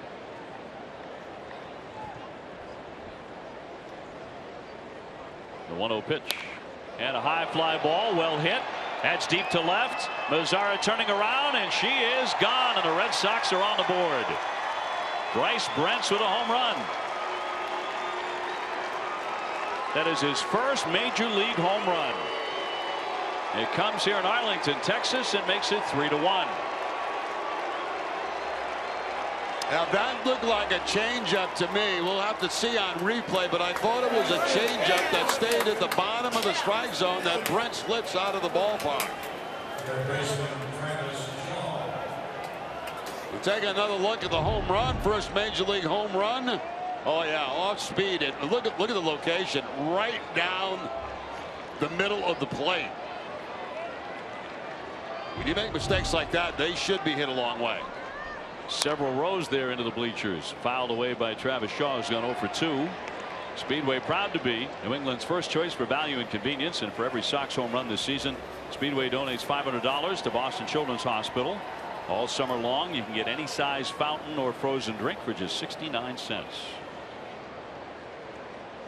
A great moment for Bryce individually, and he has the Red Sox on the scoreboard.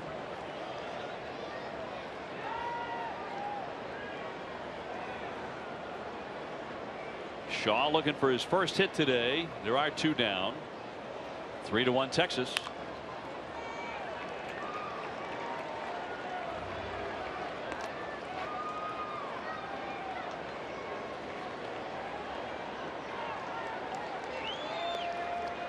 Got to make sure they get that baseball back.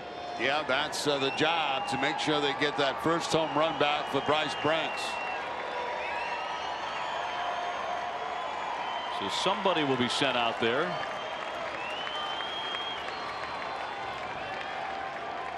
To collect that. The 1-2 and fouled away. Travis has now played in the Red Sox last 129 games. It's the longest streak for the Red Sox since 2012, when Dustin Pedroia played in 148 straight. For him lately, that's even included a little left field in a pinch. 1-2. Travis was talking about this the other day. He has just missed several that could have left the ballpark. He's left them just short. Feels like he's had 3 that he hit well enough to be gone,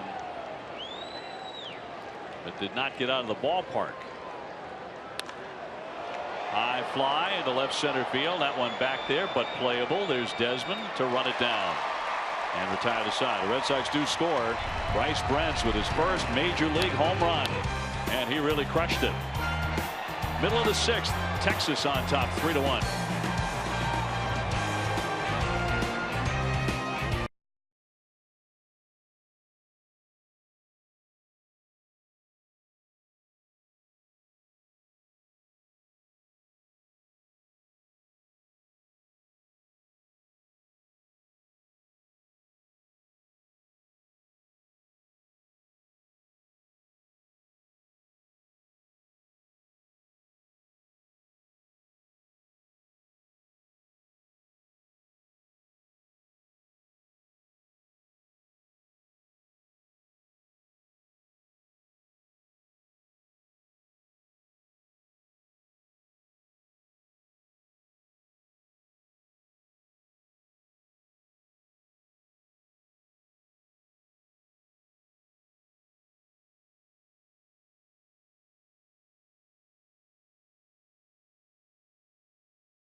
Dunkin' Donuts shows big time appreciation to loyal fans with great offers and perks like a free beverage when you join and another one on your birthday.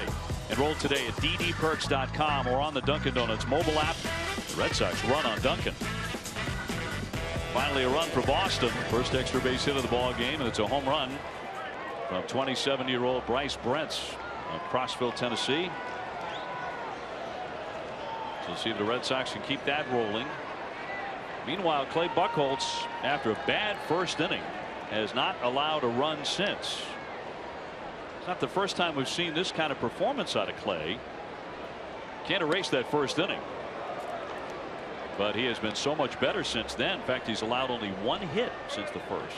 Yeah, for those who may have turned in late, you know, Buchholz had big time trouble getting the ball down. He was underneath everything back in the first inning, and it hurt him. Beltre is singled and whiffed, and takes the ball inside. Clay Buchholz is the first Red Sox starter in this series to complete 5 innings. I think everybody's hope was 6 innings today, and he may go beyond that. He's at 82 pitches. Clay Buchholz pitching line brought to you by Ace Ticket. Cut fastball that time down in the strike zone to Adrian Beltre. He is 3 for 15 against Clay Buchholz, who misses there.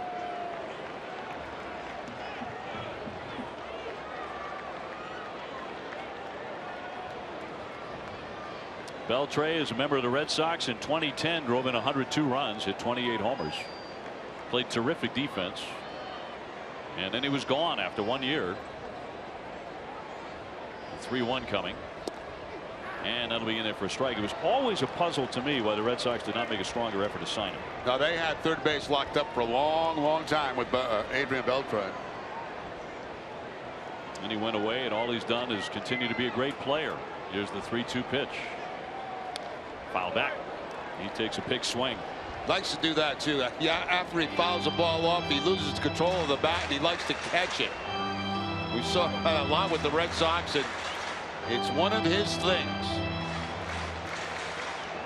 Since he left the Red Sox, the 5 seasons since, he's averaged 27 homers, 92 RBIs.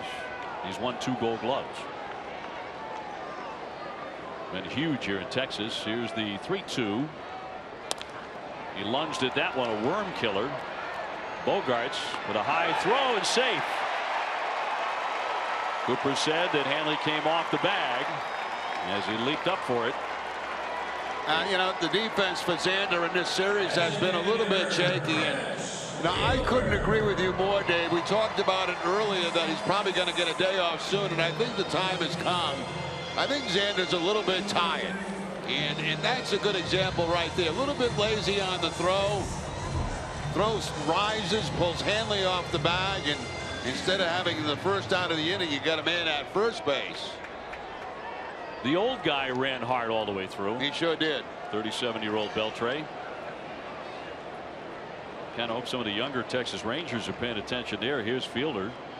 He has walked and grounded out, and he rips that one down the line, headed into the corner, and that is a fair ball, and it's gone.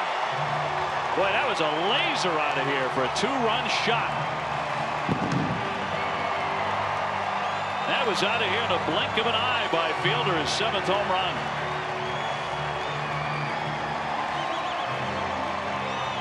So the error really hurt, and it is 5-0, and here comes John Farrell. Look at the pitch. It's supposed to be inside. It is inside. It's a cut fastball, but not far enough inside. If you get way in on Fielder, you can tie him up, but when you leave it out over the plate like that, that's the ball that he can crush. He's going to leave him in here. Bullpen starting to get active for the Red Sox. Odor will be the batter.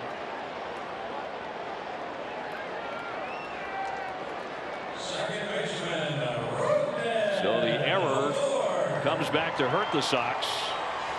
And then Fielder with a wicked shot. You could have hung your wash on down that line as Tommy Lane starts to loosen.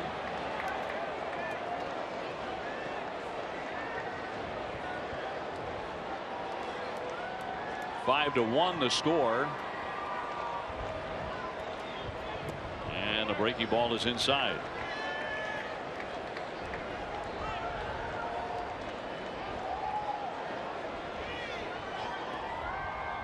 Odor with an RBI in the first inning.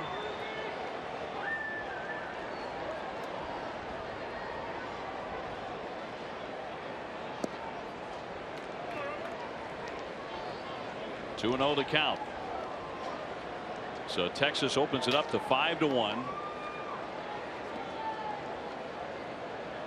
On the blast by Prince Fielder. Trying to hold up, but did he go? He did. Third base umpire De Jesus says he swung the bat.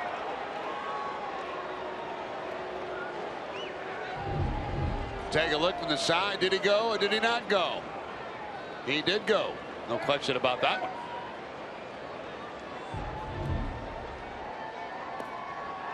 Big swing and a miss, man. He takes some big hacks for a smaller guy, but he does have 13 homers. Now, you know, he's an unusual guy. You know, he's got the ability to hit home runs, yet he leads the American League in bunt base hits.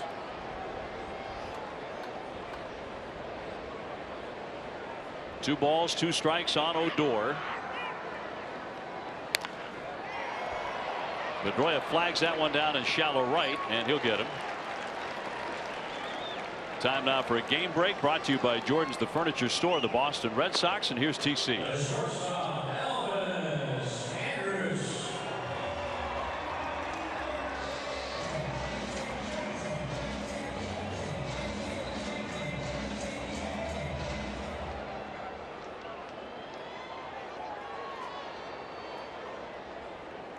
All right, TC, thank you very much. Prince Fielder with a home run, cracking that one down the line and gone very quickly. Here's Andrus, who has hit into a double play and grounded out to third. A 4-run lead now for the Rangers as they try and win the series here. The 1-0. He held up.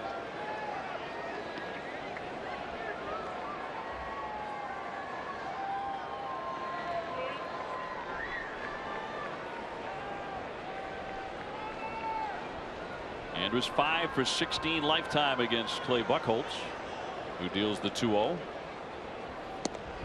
And a breaking ball snapped in there. Now the confidence to throw that curveball on the 2-0 count for Buchholz. The curveball actually hasn't been too bad since the first inning for Clay.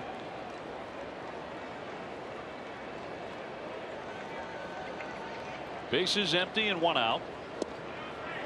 And in tight.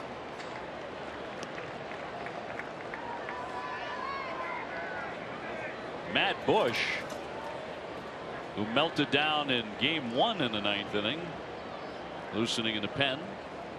Tommy Lane has been throwing the Red Sox pen. There is a lefty hitter on deck, and that is upstairs, and he walks him.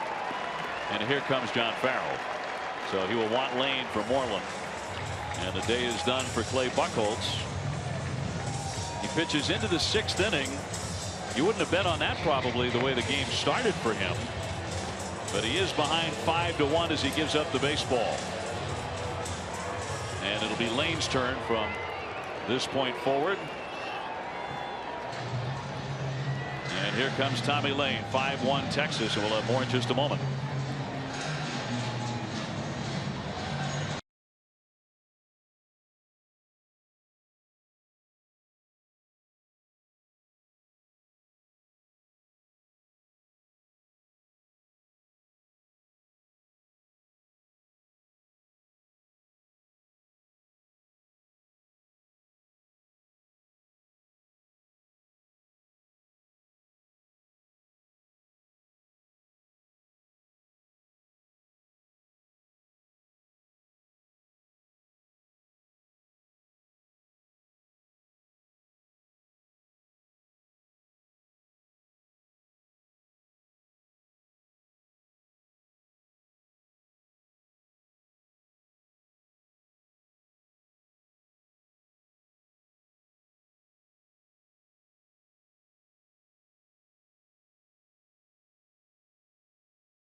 Airlines, transparency, low fares, nothing to hide. By buyatoyota.com, Toyota's website for deals. And by Digital Federal Credit Union, see what DCU can save you. Red Sox are trailing here 5-1 in the heat in Texas, and the Rangers will be taking on Tommy Lane now. No wins or losses. A 3.86 ERA in 23 appearances. Runner on at first base. That's Elvis Andrus, who just took ball 4. Buchholz walking 5 men. And 5 1/3, although none of them have scored yet. That runner at first is his responsibility. Moreland intentionally walked in the first innings, also flied to left field.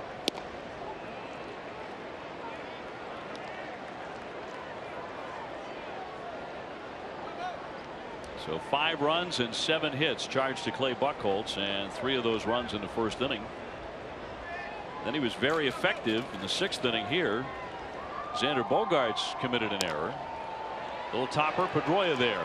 Shovels for the out on the first, and the Red Sox turn 2, and that retires the side.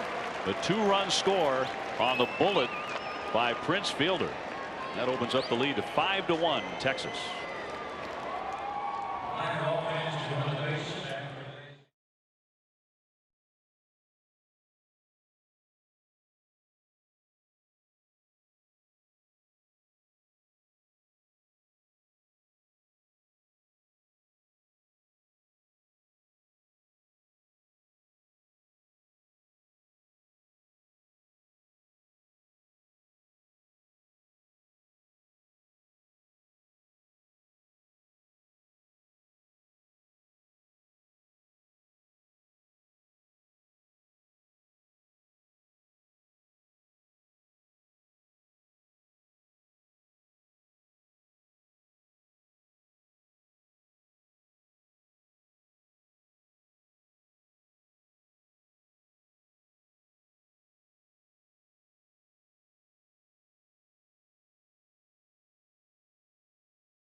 Tomorrow at 6:30, don't miss Red Sox Game Day Live, presented by DCU. TC, Steve Lyons, and Dennis Eckersley will look at the Rays' history of drafting and developing top pitching. DCU, Digital Federal Credit Union. What can DCU save you? To the 7th inning, and a new pitcher, the right-hander Matt Bush, coming out of their bullpen.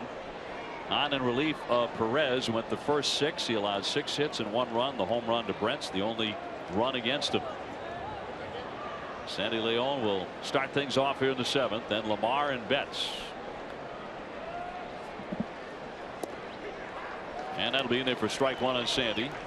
A walk and a fly out. He has gone 12 for 23 so far this season with 4 doubles.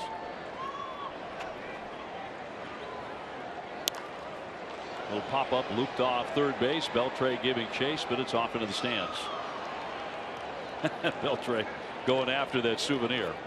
Yeah, trying to take it away from a fan. They were talking about the Bryce Brent's home run in the 6th inning. They did send someone up there from the Rangers, always very playful, to go after that and negotiate for the souvenir. It was a very young fan who came up with it.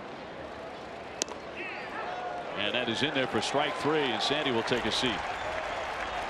And it looked like the young fan was kind of perplexed on why they wanted the baseball back. He had no idea. Obviously, it was Bryce Brent's first home run, and he was kind of looking at it like, what are you guys doing? Why do you want this? You know, and well, you'll find out.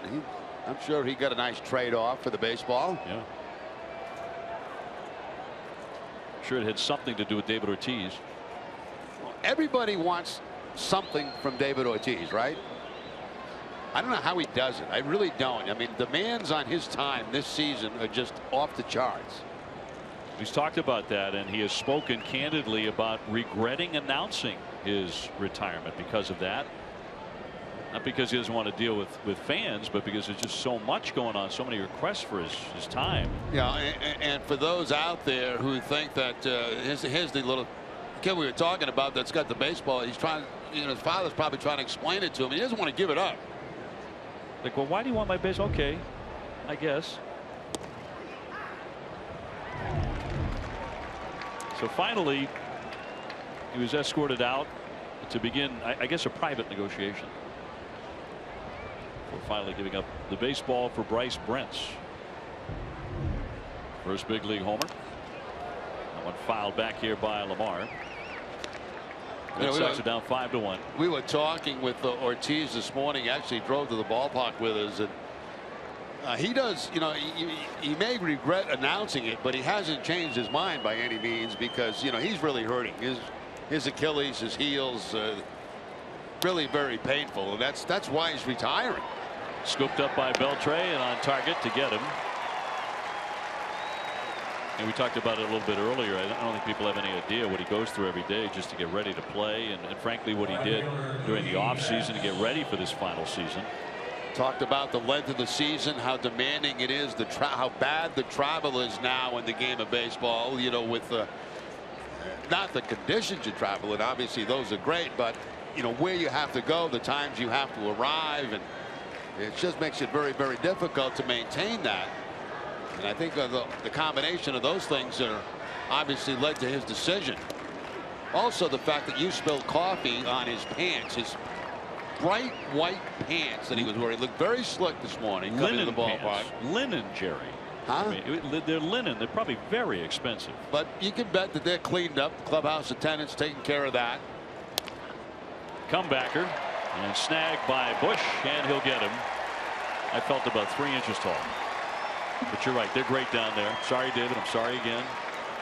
So sorry about that. 5-1. The Rangers have the lead.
Southwest Airlines, transparency, low fares, and nothing to hide.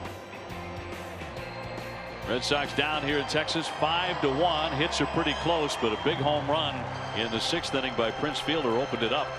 Red Sox have a solo home run from Bryce Brent. That has accounted for all the Boston scoring. Heath Hembree coming out of the bullpen for his 19th appearance. He's been impressive. And Jerry, he's been working his way up, I would say, on the trust chart for the Red Sox hierarchy. Yeah, I would certainly agree with that. You know, he's a reliable guy that you can count on now to come into games where obviously you have a chance to win. You know, a lot of times bullpens are broken down into 2 categories: the behind guys and the ahead guys. You know, and we know who the ahead guys are. Certainly Kimber will be in that factor. Koji would be in there, Tozawa. Then, you know, you have the borderline guys, and right now Hembree is moving in toward when you're ahead in the game. But in this case, it's a little different today because the Red Sox bullpen is so depleted from what's happened in this series. They're using available arms. Red Sox have been behind since the 1st inning. They got down 3-0. Time now for a look at the road ahead, presented by People's United Bank. Red Sox about to take on that struggling, to say the least, Tampa Bay team. Have now lost 11 straight games, 3 including a noontime first pitch on Wednesday. We'll be back at Fenway on the 1st of July and very close to the midway point of the baseball season. That series gets underway against the Angels. Long homestand to see Texas again and Tampa Bay right through to the All-Star break. So Hembree to take on Holiday, Chu, and then Desmond. That is 9-1-2 for Texas.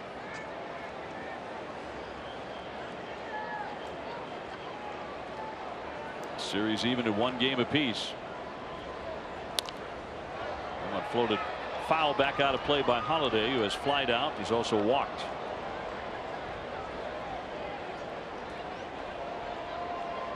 Eduardo Rodriguez will go in game 1 against the lefty Blake Snell for Tampa Bay on Monday. Rick Porcello against Chris Archer on Tuesday. Archer is 4-10 with a 4.70 ERA. He looked like an emerging ace, but not this year. And then Price goes against his former team on Wednesday afternoon and against the left-hander Matt Moore, who has an ERA over 5.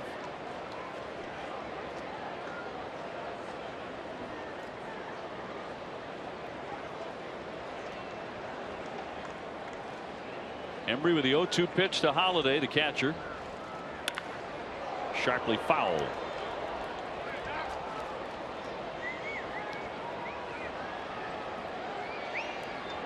Tomorrow at 6, don't miss Red Sox first pitch, presented by Joseph Abboud, available at Men's Warehouse.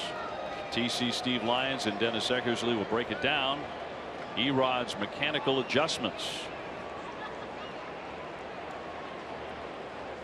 which were certainly up and down in his last start. His velocity was good. Fouled back. I was surprised once again, I guess, to see Price throwing 91, 92 in his last start. I know he got hit hard here, but the velocity was down even more. Yeah, it was, you know, it's hard to describe, you know, whether there's something mechanical going on with Price, where there's some feeling that maybe he should go back to his delivery that he was using for a couple of games, as we see the strikeout there by Hembree, you know, where he's using more of his legs to get more power into the baseball and gather more velocity, and that's maybe something they might tinker with between starts. But I put the other night under a category of a guy just having an off night. I mean, it was not there from the beginning. He could not find it. Nothing showed up for him that worked. And, you know, every starting pitcher goes through a game like that. That happened the other night for Price. He had nothing. I mean, let's just put it simply.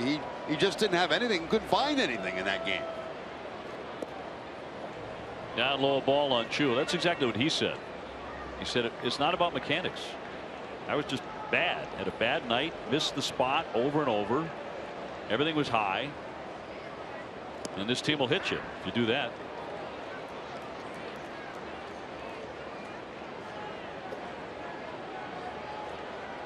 Chu got him for a home run in the very first inning. And this one he's 2 for 3 with a pair of singles. 5-1 Texas. Fouled away. You know, there's no sugarcoating this. I mean, the Red Sox have to do something about their pitching, and it has to happen before the trade deadline, in my opinion, because if you wait till the trade deadline, I think it might be too late, because you got two teams in this division, Baltimore playing, I mean, as well as you can possibly play. Toronto is a very, very good ball club, and you get to a point where you're 6-7 games back at the trade deadline. I mean, that's a lot to overcome. So in my opinion, then just my opinion, I think that the Red Sox got to make some moves here pitching wise, and I'm talking about in the rotation and also in the bullpen before you get to that point, because it might be too late. I couldn't agree more. What the priority is, I think Dave Dombrowski is still trying to determine that. The number one priority, I'd say starting pitching myself. Pretty well hit. Lamar racing back. He's going to have to play it off the warning track. It caroms off the wall. Heading into second base. Chewy's there with a stand-up double. His third hit today. He hasn't really swung it great this year, Jerry, but he's swinging it really well now. I just gotta say, starting to come around. You know, he's very slow coming off the disabled list, but now he looks more like himself.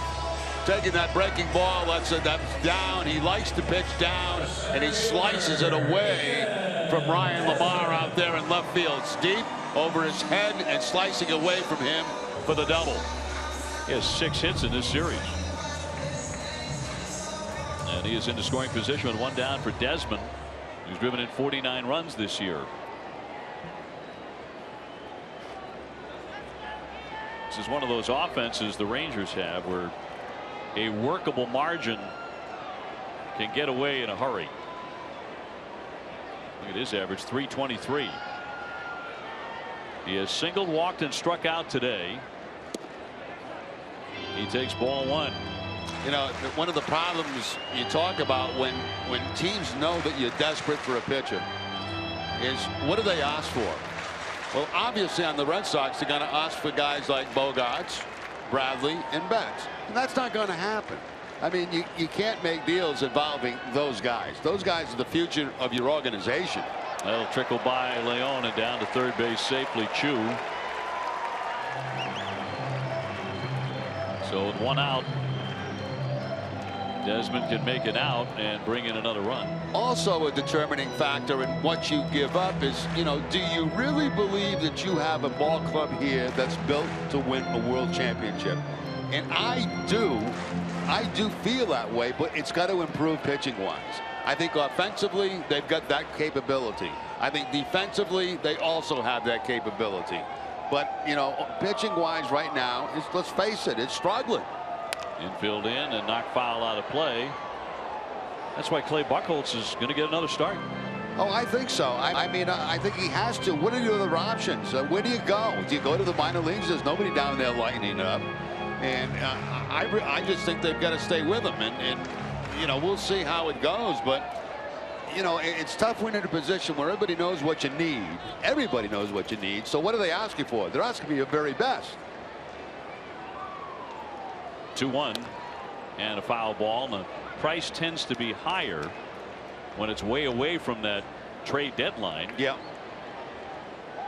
And what will Dave Dombrowski be willing to part with? But I agree with you about this offense. I mean, still leading the majors in runs, all sorts of offensive categories. This is an offense that can help you win a world championship if your pitching is okay. Yes, you need some cooperation. But your pitching can't be like this. Here's the 2-2. High flare and foul down the right field line of the play by Desmond. You can't rely on your offense to score 7 runs every game. No, you can't do it. It's just so frustrating. And, you know, it wears on you as you're playing games when you're behind all the time early in the ball game. I mean, it's deflating. Sox behind here 5-1 in the 7th inning, and Texas bidding for more.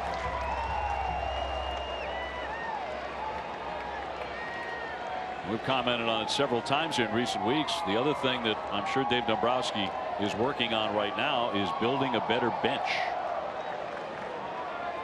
and giving John Farrell more pieces to work with. The 2-2 coming. And certainly Brock Holt getting back to health is going to help a great deal. But, Yeah. you know, you've lost Chris Young. Yeah, to me, you know, I agree with you on the bench. Could it use help? Sure it can. That's a lot easier to do than to get quality pitching. No doubt. Pitching has to be priority number one.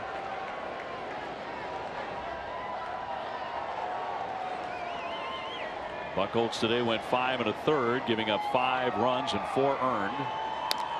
On the infield, the runner back to third. Pedroia has that and makes the play to get Desmond. So Chu had to hold at third base, and now they're 2 away. Red Sox season ticket holders experience the best seats, price, and benefits Fenway has to offer. For more information on becoming a season ticket holder, call 877 Red Sox 9 today. I'm surprised right there they didn't play contact with 1 out in the inning. You know, a lot of times with 1 out they will with the man at third base, especially if there's speed over there, and there is, but they elect not to. And one of the reasons maybe because Mazzara is coming to the plate. They're going to put him on. They're going to intentionally walk the left-hander and take their chances with Beltre. Mazzaro's gone 1 for 3 to be intentionally passed here, so they'll be on at first and third. 5-1 Texas in the 7th. Yeah, Mazzara has really been struggling recently, but still gets the respect of John Farrell to give him the intentional walk here with first base open and 2 outs in the inning. He does have a live bat, so he'll take the walk. Beltre has singled, struck out, and reached on an error. On an error by Bogarts that started the 6th inning, and right after that Prince Fielder tagged a low line drive 2-run homer into the right field corner. And now they're looking for more.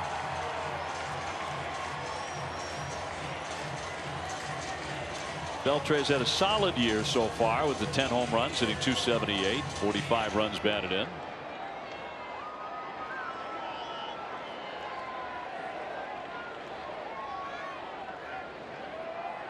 Fielder on deck.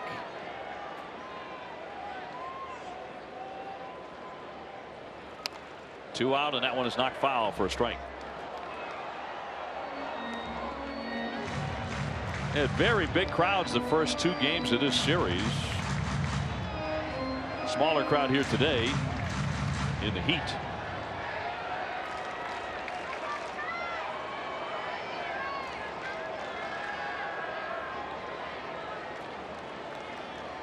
The 0-1 to Beltre. Upstairs to even up the count. Trying to go up and in on Beltre, missing the target, going too far up and in, and Beltre taking that swing after, as you can see. William Cuevas just up from the minors. He's already worked in this series, loosening in the bullpen, and the 1-1. Base hit into left field. Chu will trot in to score, and that'll make it 6-1. An RBI for Beltre. That's one of the reasons I wasn't crazy about the intentional walk to Mazzara, because Mazzara had been struggling at the plate. And Beltre, you know, a guy that's been around as long as he has, no panic in him with a man in scoring position and 2 outs. And Mazzara came in a 6 for 47. They did have a base hit in the first inning. So runners on at first and second. They lengthen out the lead here in Texas. And Leon out to the hill.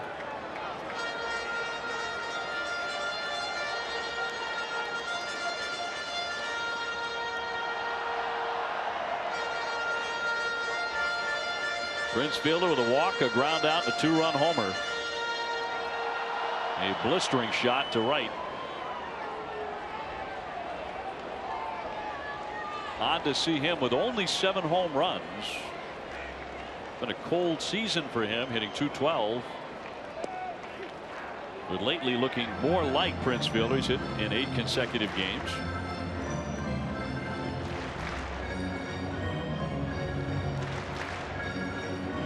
He is signed through 2020. So they are hoping this is just the bit of a slump for him the last month or so that he is now fighting his way out of. That one nearly thrown away. I think Texas is going to end up eating a lot of this contract before it's over. That's a long time, 2020, and production's going down for him. There's a lot of talk as we came into Arlington that they might look to sit him for some of this series. He has not, and he's homered twice. Maybe that got him going, that talk. 2 out, runners at first and second. Hot shot, but foul. Tonight at 10 on NESN Sports Today, Emerson Lotzier and Larry Ridley will recap the Bruins draft and have a closer look at the Celtics top draft choice. That's tonight at 10 on NESN Sports Today, presented by People's United Bank.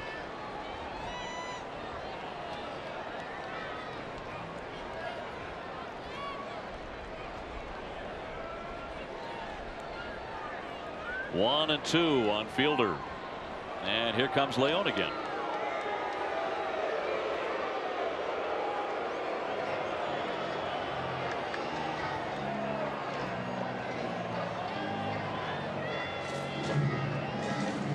In the inning, a double, an intentional pass, and then a run-scoring single by Beltre to bolster the lead for Texas.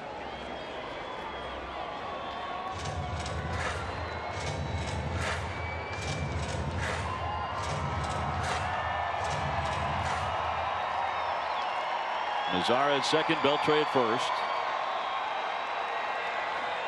1-2.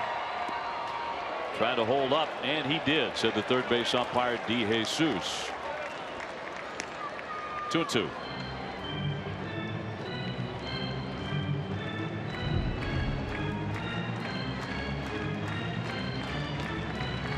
Not even close to a swing.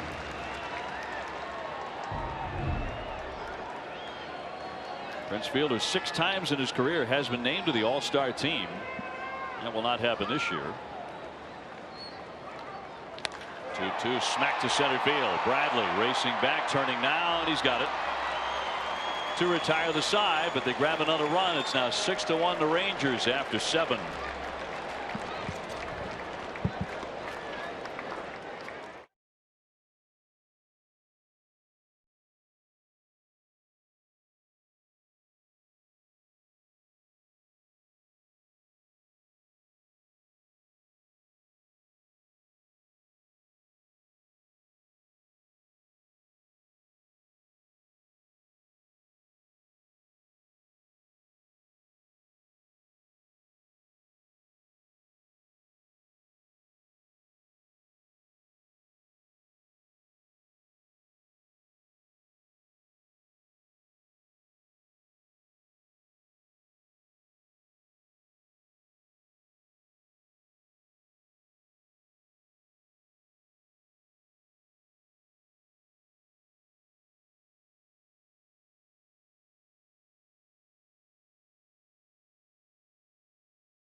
Rangers have a 6-1 lead.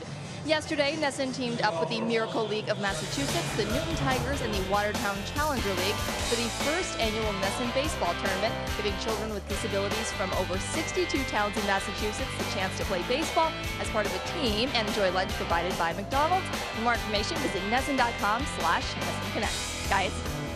Thanks, Aaron. Terrific weather there, too. Had a beautiful day. Moving on to the 8th inning. Matt Bush still pitching, and it'll be Pedroia, Bogarts, and Ramirez trying to do something about this 6-1 deficit in Arlington. Pedroia singled his last time up. That was in the 5th inning. He's also flied out twice. So he is 2 for 10 in this series. Red Sox today going without David Ortiz, who is resting, in there for a strike.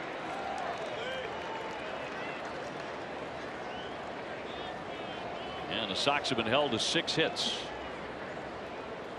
by 2 Ranger pitchers.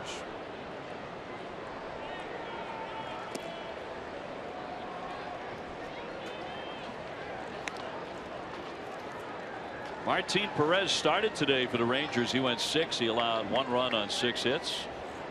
Gave up the first major league home run to Bryce Brent, and that was it. All the Red Sox have managed. Red Sox fell behind 3-0 after an inning.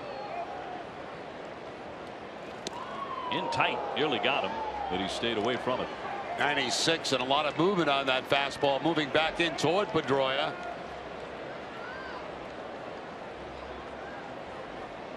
Had to get those kneecaps out of the way. He scored the winning run on Friday in that 4-run 9th inning, scampering home after he had walked and was on a pass ball. Wild pitch. I wonder where that last pitch was. We've wondered that a lot today. I really have. There's not been a stellar performance by Cetus from behind the plate. The 3-1. And that one missed at 97 for ball 4. So he is on for the second time. Back to that previous pitch we were talking about. Well, I mean, there's the last 2 pitches. And here's the previous pitch. That's a strike. And the last pitch is also a strike on the outside corner. And well, the Red Sox will take it. Pedroia very pleased about being allowed to go to first base. I would say the Red Sox have gotten more breaks today than Texas has with some of these misses. Hasn't paid off though. Here's Bogarts. As he takes one inside. Xander maybe looking for a day off, looking a little tired. He has committed an error today. He's 0 for 3. 1 for 11 in the series. No longer leading the American League in hitting. He is second behind Jose Altuve of Houston. Does have more hits than anybody else in the majors. Looking for the first one today. And there it is, a base hit through the hole. So he's on. And the Red Sox have 2 aboard in front of Hanley Ramirez.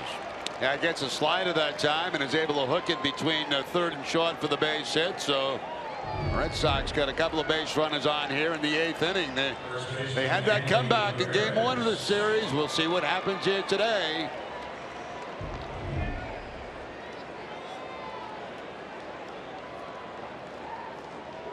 Hanley has walked, singled, and flied out to right. Brocail out to the hill. Plenty of cushion here for Texas. They have a 5-run lead. The attendance here this afternoon, 36,312, the smallest crowd of the series.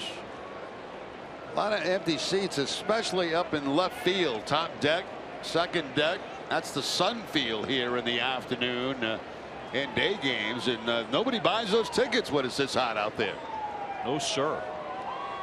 They have been filled the first couple of games of the series.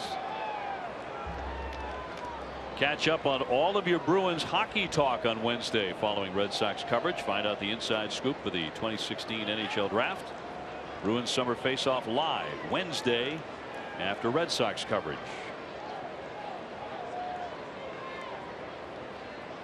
Well, Hanley could make this a whole lot more interesting with another big fly, and he's been doing that pretty frequently. Home run last night. He's hit 3 of them in the last 4 games. He has a 5-game hitting streak. Diekman getting loose in their bullpen, the left-hander. Hot shot down for it. Andrus. He'll go to third and get the out on the force play to retire Dustin Pedroia, the lead man. Yeah, excellent play by Andrus. It's the only play he had. And also give credit on that to Beltre to get back to the bag, because you see where this ball's hit. And Beltre never bit by going to his left. He went immediately to third base, and that's where Andrus goes with it to get the force out. So that's a well-executed play on both ends, the shortstop and the third baseman. And a big first out here for Texas. That'll bring up Jackie Bradley, who's hitless today, 0 for 3. We're in the 8th inning, 6-1. The Rangers lead it.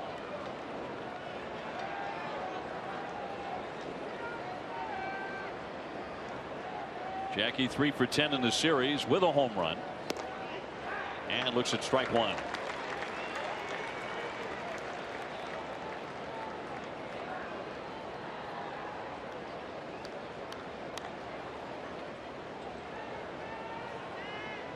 Bradley with a 2-run homer on Friday in the 6th inning. And he's hit 12 home runs in his last 44 games. Red Sox are 22-3 all time when he hits a home run. Didn't look like the one on Friday was going to mean much, but it did in the end. And a thrilling victory. The Red Sox were hammered yesterday 10-3, and they're down 6-1 here this afternoon. Popped it up a mile high into left. Andrus racing out, coming on Mazzara for the catch, and the runners have to stay put at first and second, and they're 2 down.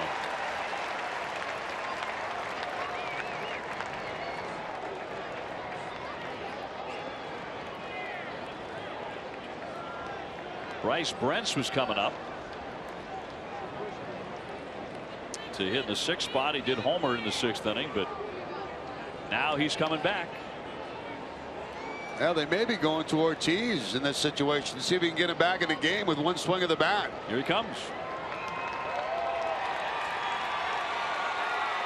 So in the 8th inning, David Ortiz, who has been resting today, will hit for Bryce Brent. With 2 men aboard and 2 men out.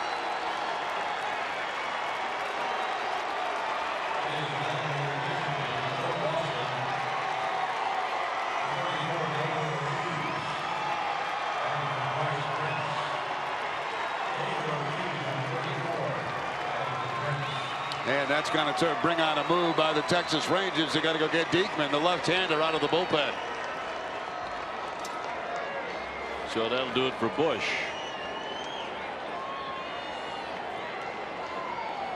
As Bannister will make the move, and we will take the break as well. Wheels turning here in Texas. Red Sox trying to climb back in it, and we'll be back with more in just a moment.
He's trying to make it uncomfortable as the left-hander Jake Diekman comes out of their pen. Been pretty darn good at .286 earned run average. He has walked 10 men in 28 1/3. We'll see how he attacks Big Papa here in a moment. David batting for the first time here today. Last night he was 0 for 3. That snapped a 10-game hitting streak. He's 1 for 7 in the series. Red Sox have already gotten a home run out of this spot in the batting order. That was Bryce Brent with a blast in the 6th. We talked about all the Red Sox fans in attendance throughout this weekend. It's been pretty darn impressive. More impressive would be a 3-run homer. 2 down. And Big Papi takes the ball. We saw Diekman the other night, and he's one of those lefties that throws across his body, and it's a little bit difficult for left-handers to pick up.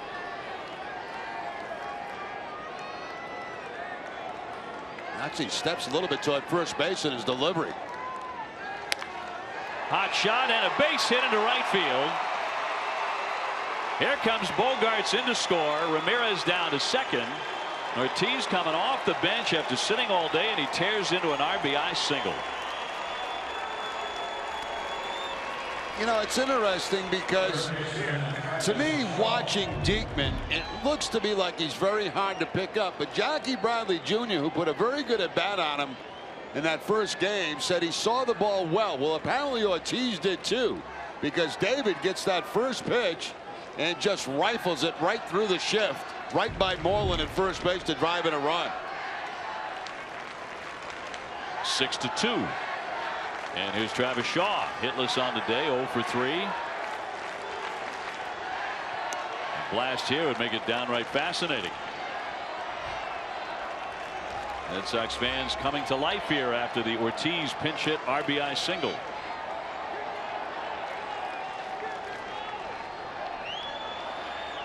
And Diekman's 1-0. Breaking ball that stayed high.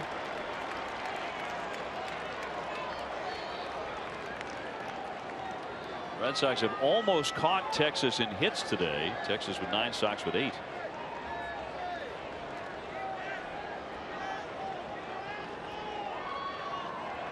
Boston has had one stirring comeback in this series, trying for another one in Arlington.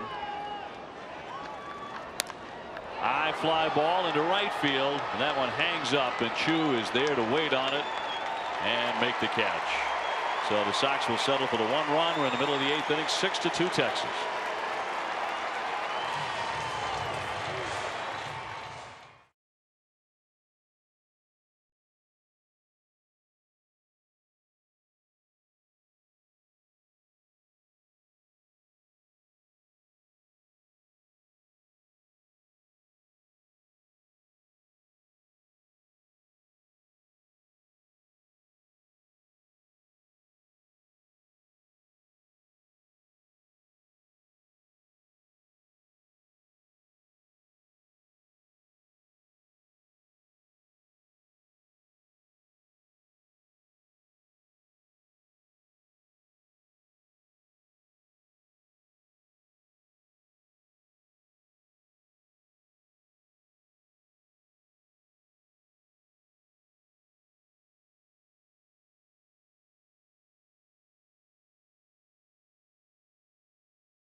Presented by Old Dominion. Well, Bryce Brent picks up his first major league home run. It was on a high changeup that he takes out of the ballpark. Negotiations were on. He was able to get the baseball. Congratulations to Brent. Old Dominion Household Services, self-moving services that deliver. William Cuevas coming out of the bullpen. He allowed 1 hit in 1 2/3 scoreless innings yesterday. Recalled earlier in the day from the Paw Sox for his second major league stint of the season and his career. Starting pitcher for the Paw Sox. And we'll take on Odor, Andrus, and Moreland, the scheduled batters in the 8th inning. Red Sox about to get away and head for Tampa Bay.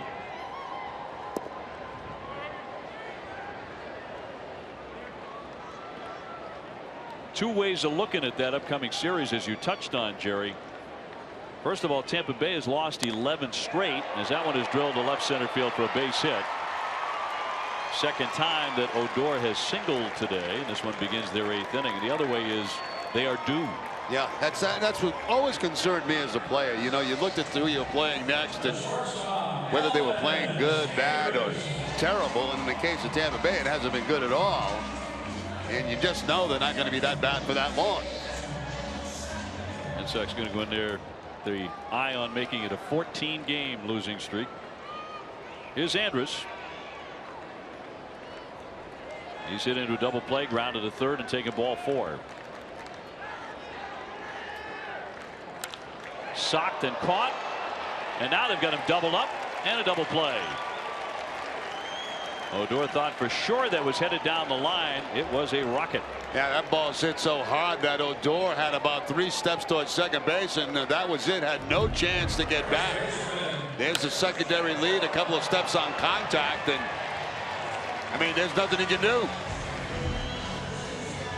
Travis Shaw, the right man in the right spot. Just like that, 2 down. Sox have Leon, Lamar, and Betts due up come the 9th inning. Moreland, the hitter here.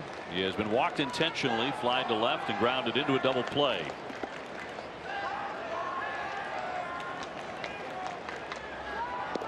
Who is going to slow down the Orioles? They've now won 5 in a row, 8 out of 10. If the Sox lose here today, they'll be down by 4 games in the division. Toronto 5 back.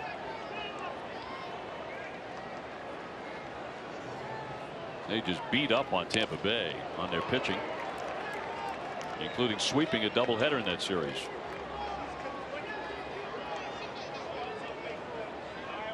Red Sox are 12-16 since the 26th of May.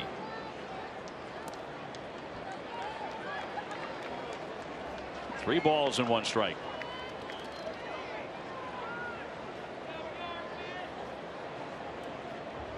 Baltimore won today over Tampa Bay 12-5. Cut on and missed there by Moreland. That's something really soft, and it's 3-2. Yeah, good changeup right there in a 3-1 count. He's sitting all over fastball, didn't get it. Cuevas with a payoff pitch, and he walked it. And it comes with 2 down. Tonight, after Red Sox coverage, catch an encore presentation of the special health and wellness episode of NESN Clubhouse. We learn how to treat a sprained ankle. Plus, find out new catcher's mask that aims to improve player safety. That's tonight after Red Sox coverage on NESN Clubhouse, presented by Delta Dental of Massachusetts. Jurickson Profar is going to pinch hit. He will hit for Holiday, who went 0 for 2 with a walk.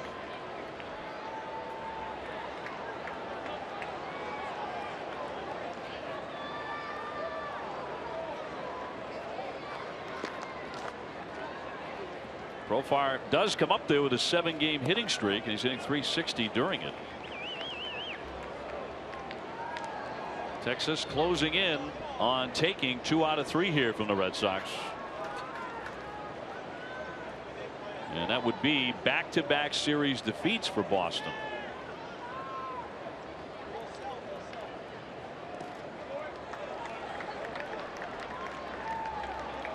Two 2-0 to count. I really didn't expect to see Cuevas here today. I thought after he pitched last night, they'd probably send him back to AAA. But they're getting the most out of that arm as they possibly can this weekend with everybody else overworked.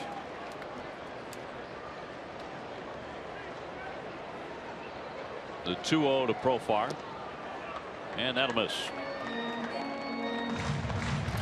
So he's gone to 3-0 just after walking the number 8 hitter. And he's asking for trouble because Chu is on deck, and he's 3 for 4 today, and he's done a lot of damage in this series. 2 down, 1 on. And he slings in a strike at 89. And again, a bit of a generous call from Cedarstrom. Yeah, that was a gift. All wrapped up. It's a really hot day, strike zone.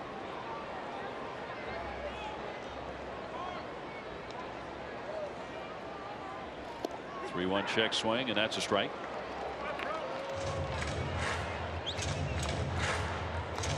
Full count on Profar. He was from Curacao. Speaks 4 languages.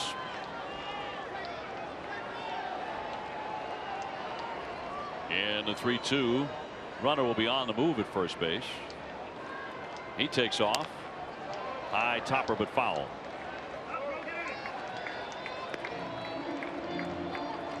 If the Red Sox fail to rally and get him off the hook, Clay Buchholz will fall to 3-8 and 1-6 all time against Texas.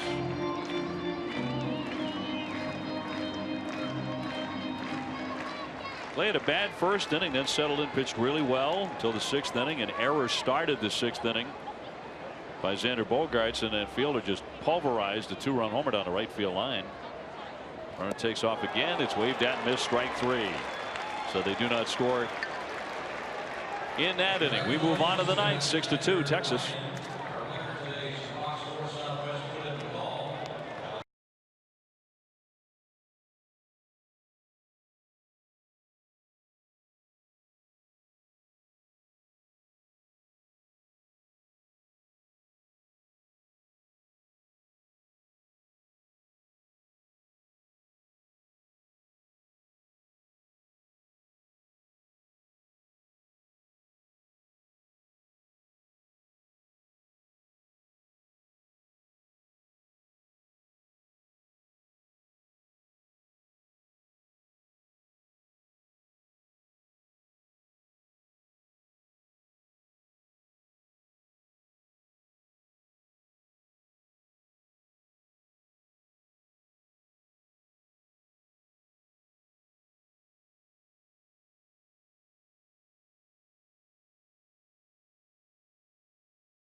Third, 7 hits, 4 earned runs.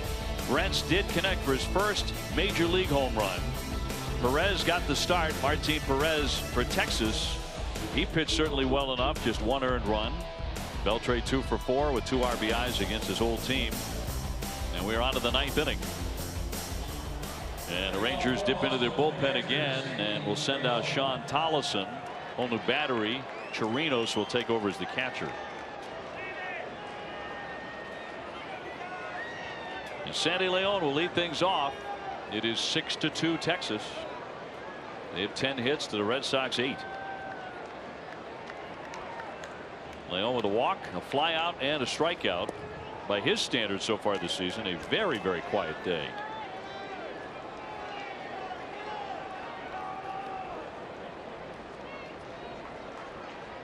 Marco Hernandez has a bat. He's in the on-deck circle. And he would hit for Lamar, who went 0 for 3. Just not a whole lot to scream and shout about today from a Red Sox perspective. Now the last 2 days. 10-3 loss last night. The 1-1. That misses in.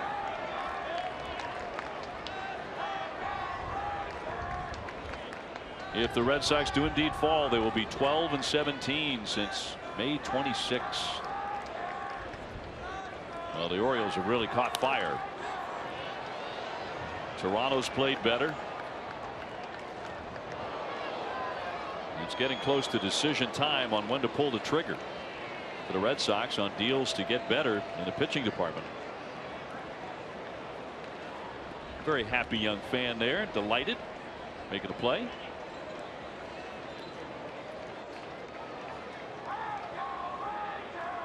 Two. Back to that play. That's how it's done. Nice little carom there.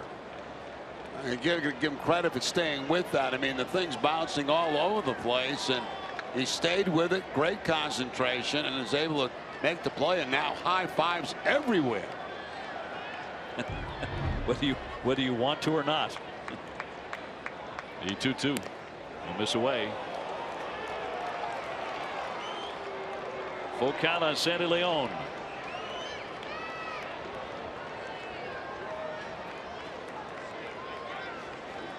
Switch hitter from Venezuela. Awaiting the payoff pitch here in the 9th inning. He pops it up. The catcher Chirinos, and will not be able to get to it off the railing.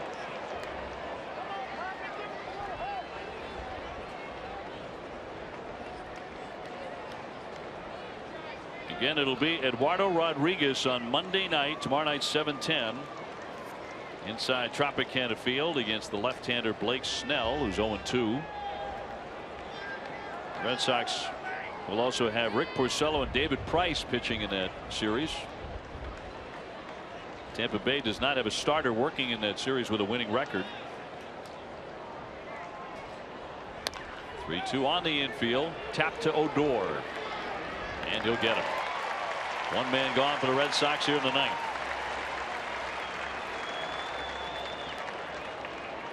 And Marco Hernandez will get an at bat here. He started at third base on Thursday. Hit his first double off the Green Monster in the 8th inning.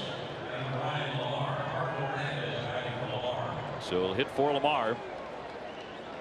231 with a big home run in Baltimore on Memorial Day. His first career homer. Mookie Betts on deck. Bases empty. And one down in the 9th. 6-2 Texas. And a high pop-up. Second baseman Odor is along with Moreland, and the second baseman will grab it. A one pitch out, 2 gone. See Moreland saying to him, you know, why can't I have that? Well, second baseman has priority over the first baseman, so if he calls for it, you got to give up. And Moreland still looking at him saying, that's my pop-up. That should be my out. Even stopped his foot. Yeah, he's ready to make the play. Here comes Odor calling him off. And once the second baseman does that, you got to get out of the way because he's got priority on those pop-ups.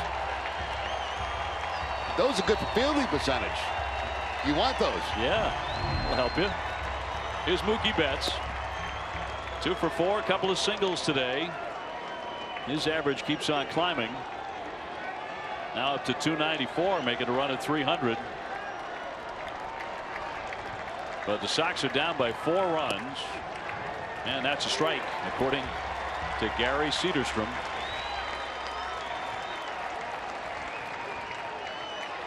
One and one.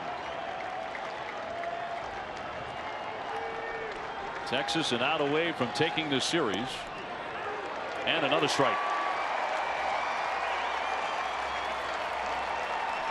On the verge of taking 2 out of 3.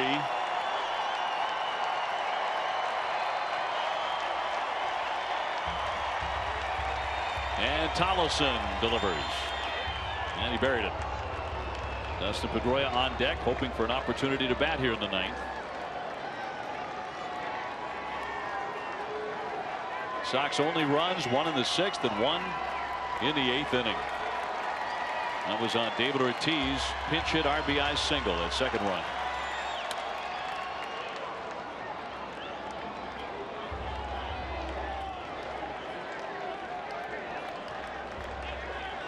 He will take a 5-game hitting streak to Tampa Bay.